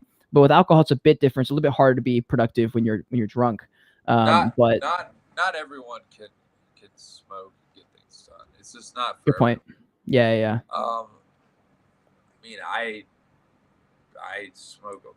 I just don't consider weed like a hard drug. Like I consider alcohol a hard drug, if anything. Smoking weed for me, bro, is like it's like a normal thing. Yeah.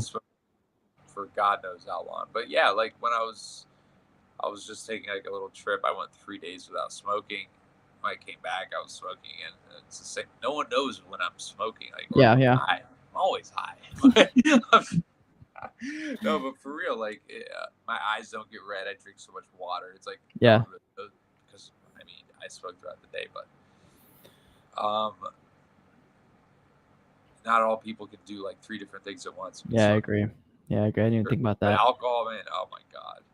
But the idea of like being sober though, like I think that's what people fear when they do turn to alcohol or weed, is they're just like for me at least, sometimes the thought of going out into the scary world and going out there sober, it feels scary to me, I think. And I think that's why I probably choose to smoke before I go do things sometimes, because for some reason something in my brain is like, yo, something might happen and like you better be high, otherwise you're not gonna be able to deal with it or something. And that little voice usually wins, which that's not a great way to use weed, I would say.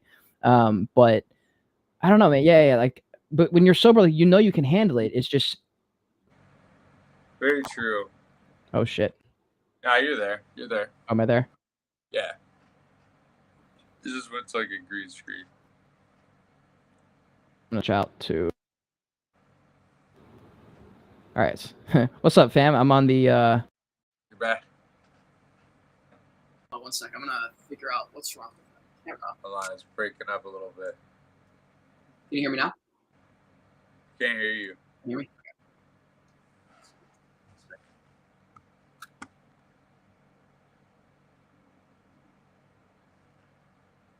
Like the screen moved in. Yeah. All right, here we go. Hold on.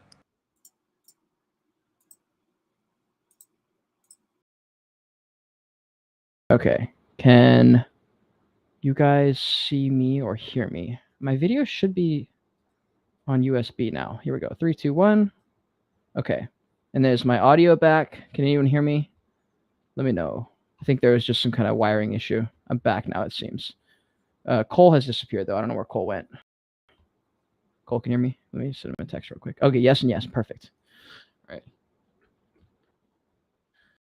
Okay, just sent Cole a message. He's in the studio still, but it might have been because I got kicked. Oh, there he goes. You there? I am. Can you hear me? No, but your audio is breaking out. My audio's breaking up right now? It's like you sound like C3PO. What? Really? Yeah. Fuck. Okay. All right. Well, let's see. Are you able to? How about the people listening? What does my audio sound like, Max? I know Max is in the chat right now. Let me know what I sound like to you guys. Actually, I can pull it up on YouTube too. Robotic sounds. Sounds fine on. Okay.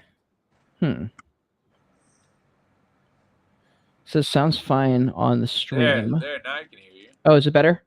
Yeah. Okay, lit. Perfect. Okay, well, we'll just. I'm not sure. No idea. Anyways, we have yeah. So at that point about I don't know where I was going with that really with the idea of weed. I think my main point there was just like when you're sober for real, it just like changes. You change the way you look at stuff, especially if you've been like high a lot or drunk a lot for a long period of time. To be sober for a while, you're like, whoa, fuck. Well, this relates to like what I just said though. Like I just took like a 3-day break off of weed. Wasn't a big deal for me whatsoever. Like I was still like we went to a party that night. Like same shit. I just didn't even. I was just like, I'm not gonna smoke for 3 days, and it hadn't been a long time, and I didn't. And I still did everything the same. So it's like that's why I don't really consider it like a big deal, you know? Yeah, true. Good point. But drinking, yes. It's if you're someone that actively drinks, you usually want to do before you go do things. It can become, you know, a social thing. You got to be doing it. Yeah, totally. So many people ask me, like, how do you be at like a bar and not be drinking? And I'm like, I don't know. Just drinking Red Bull or something. I don't know. Drinking right now, he's got to be drinking Celsius. No, but that was a yeah. Dude, sitting there drinking sparkling water with like a straw. Sparkling water. Asking questions. Love it. Like love it. All right. You got any? What's your favorite tattoo? I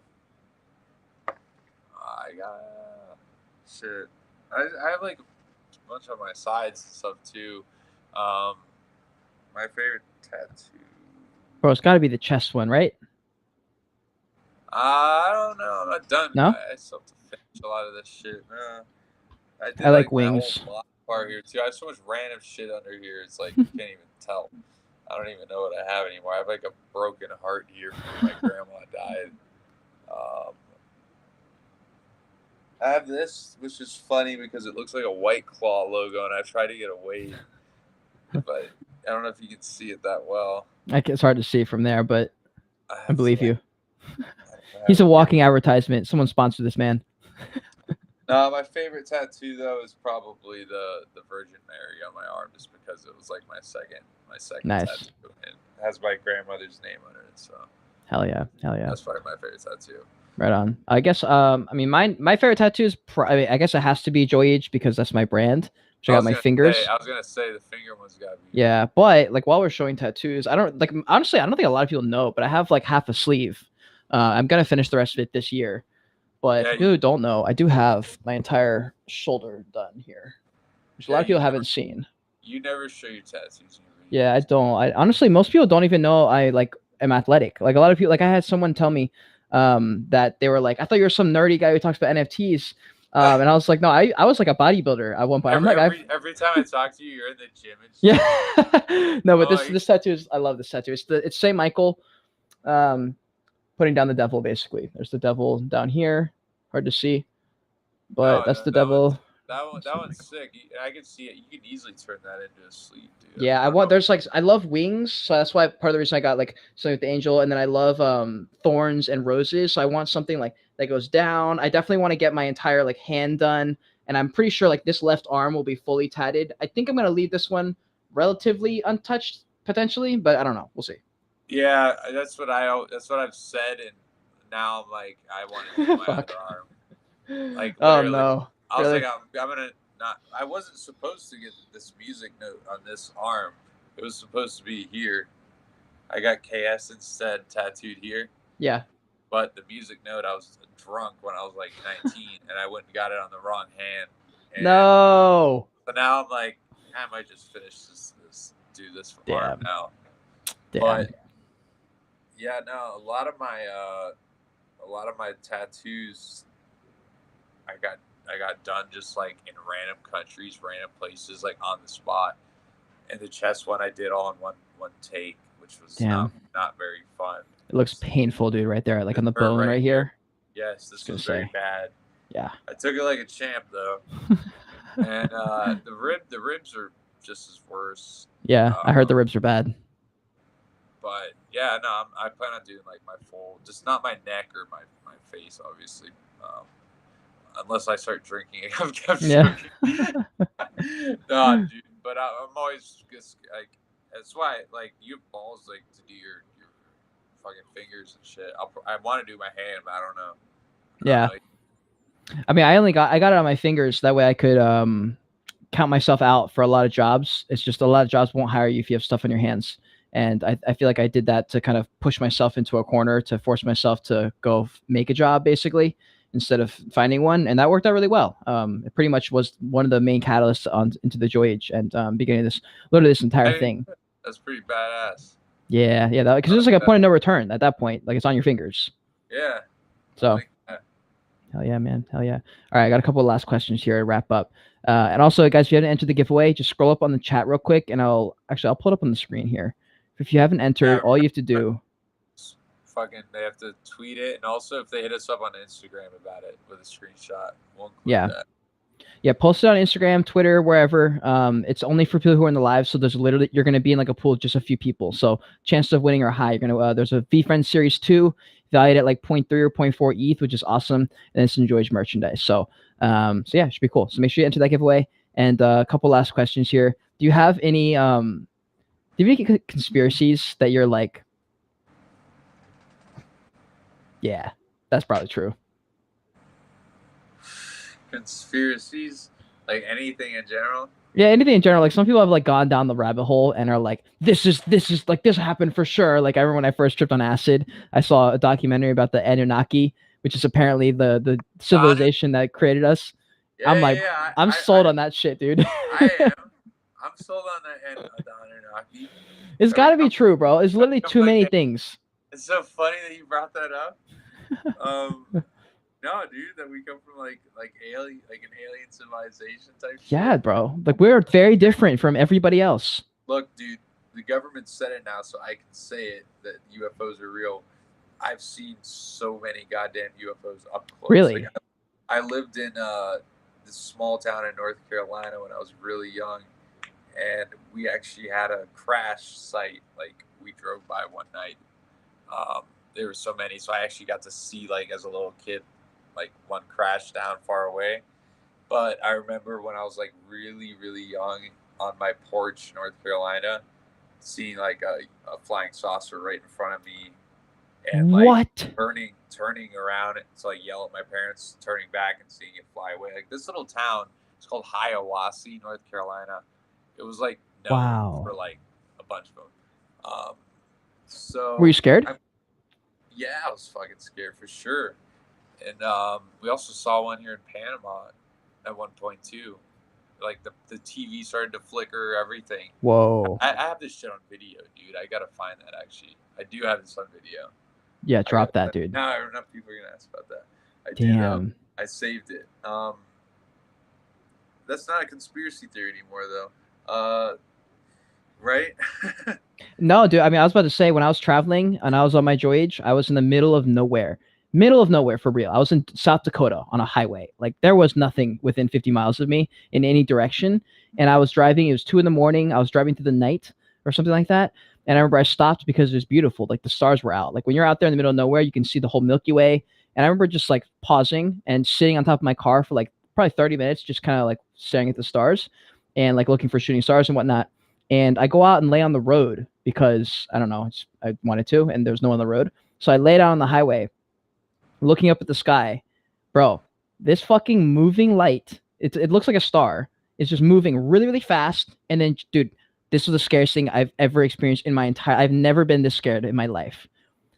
The light goes right above my head and then just stops.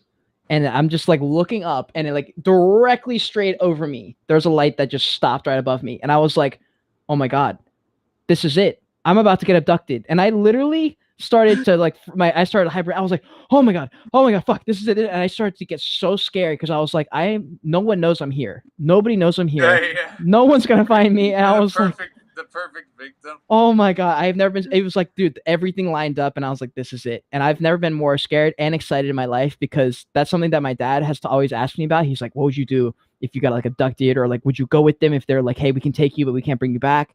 And like, I've always been like, yes, I'll go. I have to know, like, those kind of things. If you get an opportunity to do something that's like mankind level crazy, you just got to do it.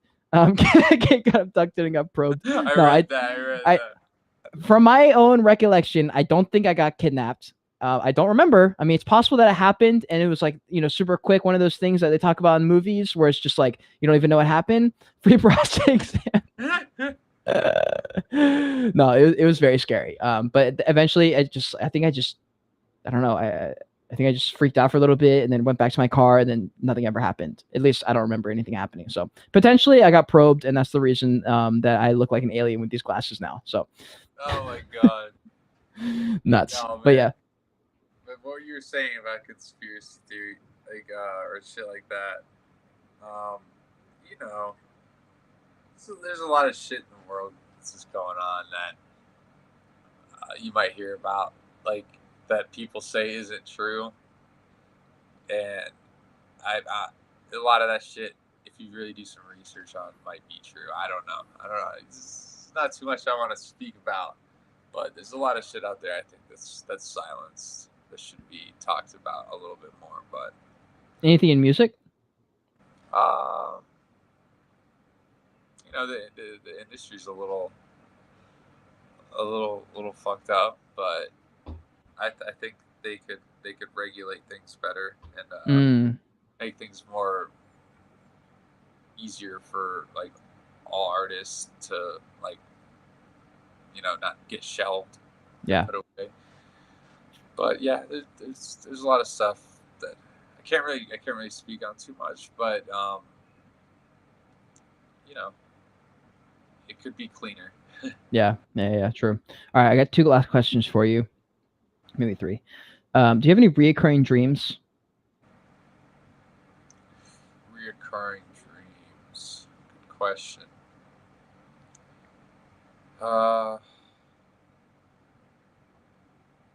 Probably. I have a dream where I'm like looking out like a window on a plane, like a small plane, every now and then, and I'm always like flying over the same area, but I can never remember what the fuck it is I'm looking at or flying over.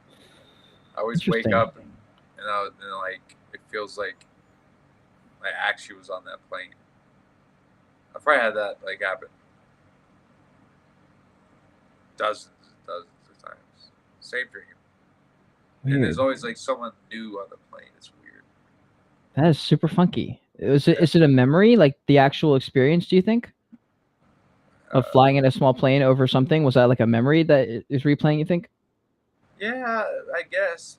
I've been on some of the small planes and stuff when I was little, but nothing that like stood out to me. That's why I don't understand why it's like a dream. So there's always like someone different though, like on the plane, which is weird. That is super funky. I've always dreams have interested me. I've always wanted to get a dream expert on and just see what they make of it, because I always have one from my childhood where I'm basically running in slow motion. I can't move fast enough, and there's like a python about to kill my dad or something random, like where someone's about to die. I can't save them. I'm moving too slow, and I'm just like, bruh. It's like just so frustrated, which is funny because it's a recurring theme in my life where I feel like sometimes I feel like I'm running in sap, like maple syrup or something, and I'm just like, why can't I move fast? Like I want all these things. And then the reality is like the world just takes a long time for it to actually happen. It takes a long time to build relationships, things like that. Scary kind of feeling. Yeah, it's not good. I hate that dream. It's a terrible dream. I don't like it. It happens every now and then.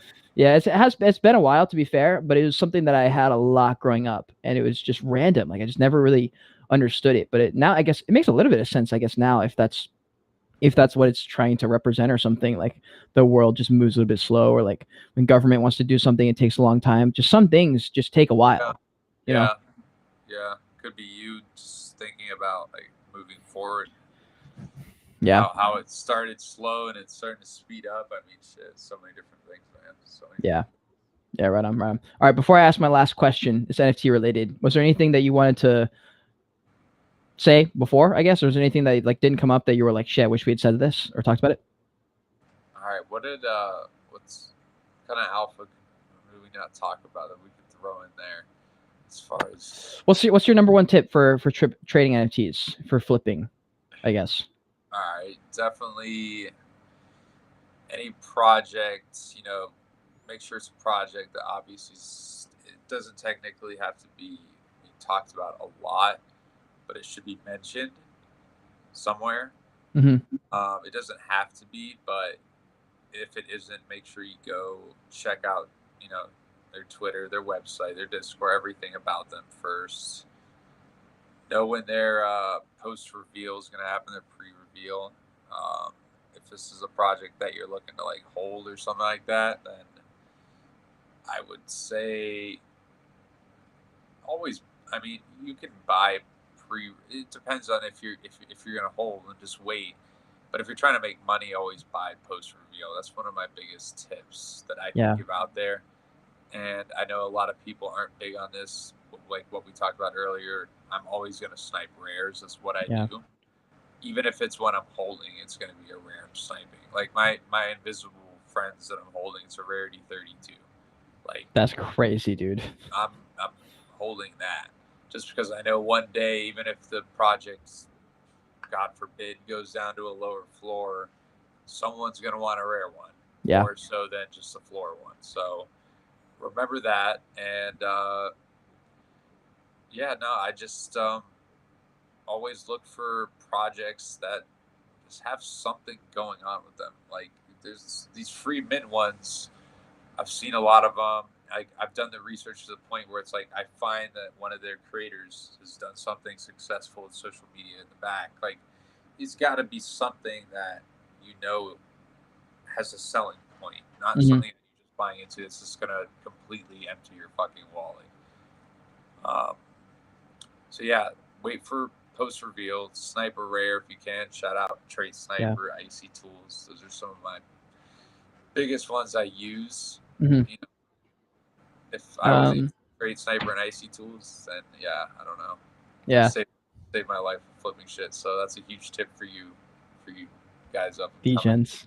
All right, how about this? How about a tip for anyone who maybe tip's not the right word. What's something that a new person jumping into the music world would just probably not know unless you said it here on the stream? Where like just something stupid where you're like, God, I wish someone had just said that to me, or I had heard it somewhere. Is there anything like that comes to mind? Like something in a music video where you're like, oh, you should know this real quick. It's about jumping in, like someone that wants to get involved in music.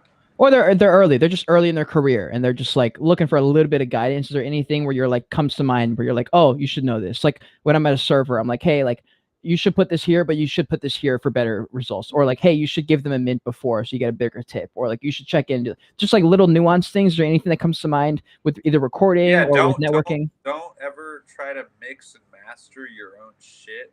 And don't ever like hire your best friend to be your videographer if you're putting out a video on YouTube. Got it. Like a real video, a production video. Don't produce your own beat, even if you are a good producer and up and coming. Invest in yourself, okay? Like invest in the beat, invest in the videographer, and invest in someone else engineering it for you. So many people these days, they still try to do it themselves. Trust me, you might be able to down the road. I respect that, but invest that little bit of money and it'll change your life. Hell yeah, dude. That's fire. That's some great advice. And the final question, I know I saw Janix says have the most last questions. I do. They're good though. Yeah. Well, here's the thing, Janix. Like me and Cole will just be on the phone for like 2 or 3 hours, or just like we'll text back and forth. So we're just used to like talking at length. So here's the final question: fuck, marry, kill. But this is NFT edition because we're not going to get you in trouble with your girl. We're not about that here at the Joyage Kingdom. We're going to keep you safe. Fuck, marry, kill. But for NFTs, it's going to be FUD, flip, or hodl. So FUD, flip, or hodl. Those are the 3 options, right? Thank you, Max. I appreciate it. So we're going to go with Doodles. We're going to go with Clone X. Yeah, we'll go mutants because you just bought into mutants. You got FUD one, Flip one, and HODL one. We have, I'm going to put them on the screen. We have Doodles. We have Mutant Ape. And we have Clone. Should we do Clone X or should we do Invisible Friends? Clone X. Clone X. Okay, here are the three options, guys. I would love to know your opinion on this as well. So if you're going to FUD one, Flip one, and Hold one. We got Doodles, Mutant Ape, and Clone X. What are you going with? So we got FUD, Flip, and Hold. Yep. Okay, well, I just flipped the Doodles, so Flip for Doodles. I'm gonna shit. Will I get shit for this? I'm gonna say FUD on Clone X. Oh, why? Just some stuff I've heard. Okay, all right. FUDding Clone X is going to hold the mutant. And I'm gonna hold the mutant because I've already flipped 2 and made money with it. So I'm yeah. happy. And true. They've been around a little longer than Clone X. Yeah. I'm not gonna say complete FUD with them though, but I am gonna say that. Come on. They're doing some things. I don't know. They seem like they're hungry for something that I don't know. Yeah, that one's tough, man. That was really, really tough. These are 3 ultra good options for a potential good hold. Like that's why I picked these 3. Like Doodles, if they do their Doodles 2.0 right, they could crush it. But Mutant Apes also could crush it, like the whole Bored Ape ecosystem. And the same with Clone X because of Nike. That's what I'm saying. Flip on the Doodles right now is because they have the duplicator. They have this coming out. They have so much coming out at once. We already know what. I hope that doesn't happen because they're such an OG. I love Doodles. They're great, but I hope that doesn't like mess with their whole system with all these drops at once. I think it might be a little too confusing to people. Yeah. That's a good point. Yeah. I would say for me, I would. Oh man, for holding, fuck. From a branding, dude, I'm gonna be honest. Like from a branding perspective, I have to hold a mutant. It just makes the most sense. And then Doodles or Clone X. So you absolutely have Nike backing you if you go with Clone X. So like, and I've seen some of their things that come out about like they have like this narrator girl who does a really good VR like a VR voice. Like I saw a couple trailers and I remember thinking, man, if I'm looking at a metaverse play, this is kind of what it looks like. And so far, they've shown me the most. So I'm going to FUD Doodles, I guess, because I feel like they have the highest risk. So yeah, I guess I'll flip the Clone X, hold them. Oh man, that's really tough actually. Do I want to hold the Clone X? Nah, I couldn't hold a Clone X. I don't really like their art, to be honest. So that plays a little bit of a factor. Okay. So we're pretty close. We're pretty even on that. Yeah, I see Jack says FUD the mutants because the easiest and the most fun. Flip Doodles if I could. Hold Clone X and hope they make it. That's pretty much all we're doing right now. That is all we're doing. I like to see other people's opinions on it too because, like I said, I don't know. Like exactly. I don't know. The only reason, like when I got the Doodles, I was like, should I flip it? They have all this cool shit coming out, so it's like it's so hard, man. It's so hard. 100%. With those OG projects, though, I would say like, you gotta like the art too if you're gonna hold it. You know. I agree. You got to. If you're gonna hold it, because it'll probably play into your brand as well. Like for me, I would somehow use it for branding if I ever bought a mutant. That'd be the only reason I buy it. Like it's not like you get anything. You know, like I even asked you, like, you know, so you bought the mutant, anything happened? Like nothing happened. You know, you just like. I haven't joined the Discord yet, bro. Buy some clothes. I gotta do that. Get some clothes. What else do I get? Like nothing. Right? That's literally it. So like you can just buy. You have access to clothes. Like I had a subscriber send me the Bored Ape hat behind me. But there's nothing else you can do with it, which is funny. Like that's why I couldn't imagine paying more than like 4 or 5K for a mutant, even though maybe it's a great investment. It's just like you don't get anything out of it yet. So maybe they got something in the works. We don't know. We'll see. I'm sure they do. I'm sure none of them deserve FUD. We'll see what happens. But anyways, guys. If you made it to the very end, thank you so much. Some of you guys have been here since the very beginning. We appreciate you. Code word, overwhelmed. Code word, overwhelmed. That's the album that's coming out, I think, in a month, right? It's coming out on the 15th of December. 2 weeks. About 2 weeks from now. That's going to be fucking awesome. Are you pumped? I'm pumped. I'm fucking pumped. I can't wait to show the world. Let's fucking go. So guys, make sure you click the like button, subscribe to the channel. Give a giveaway tonight. If they send me any pictures to my DM or anything, I'm gonna send them to you. We're gonna put everything together and Choose the winners from there. Let's do it tonight. What time you think we should do it?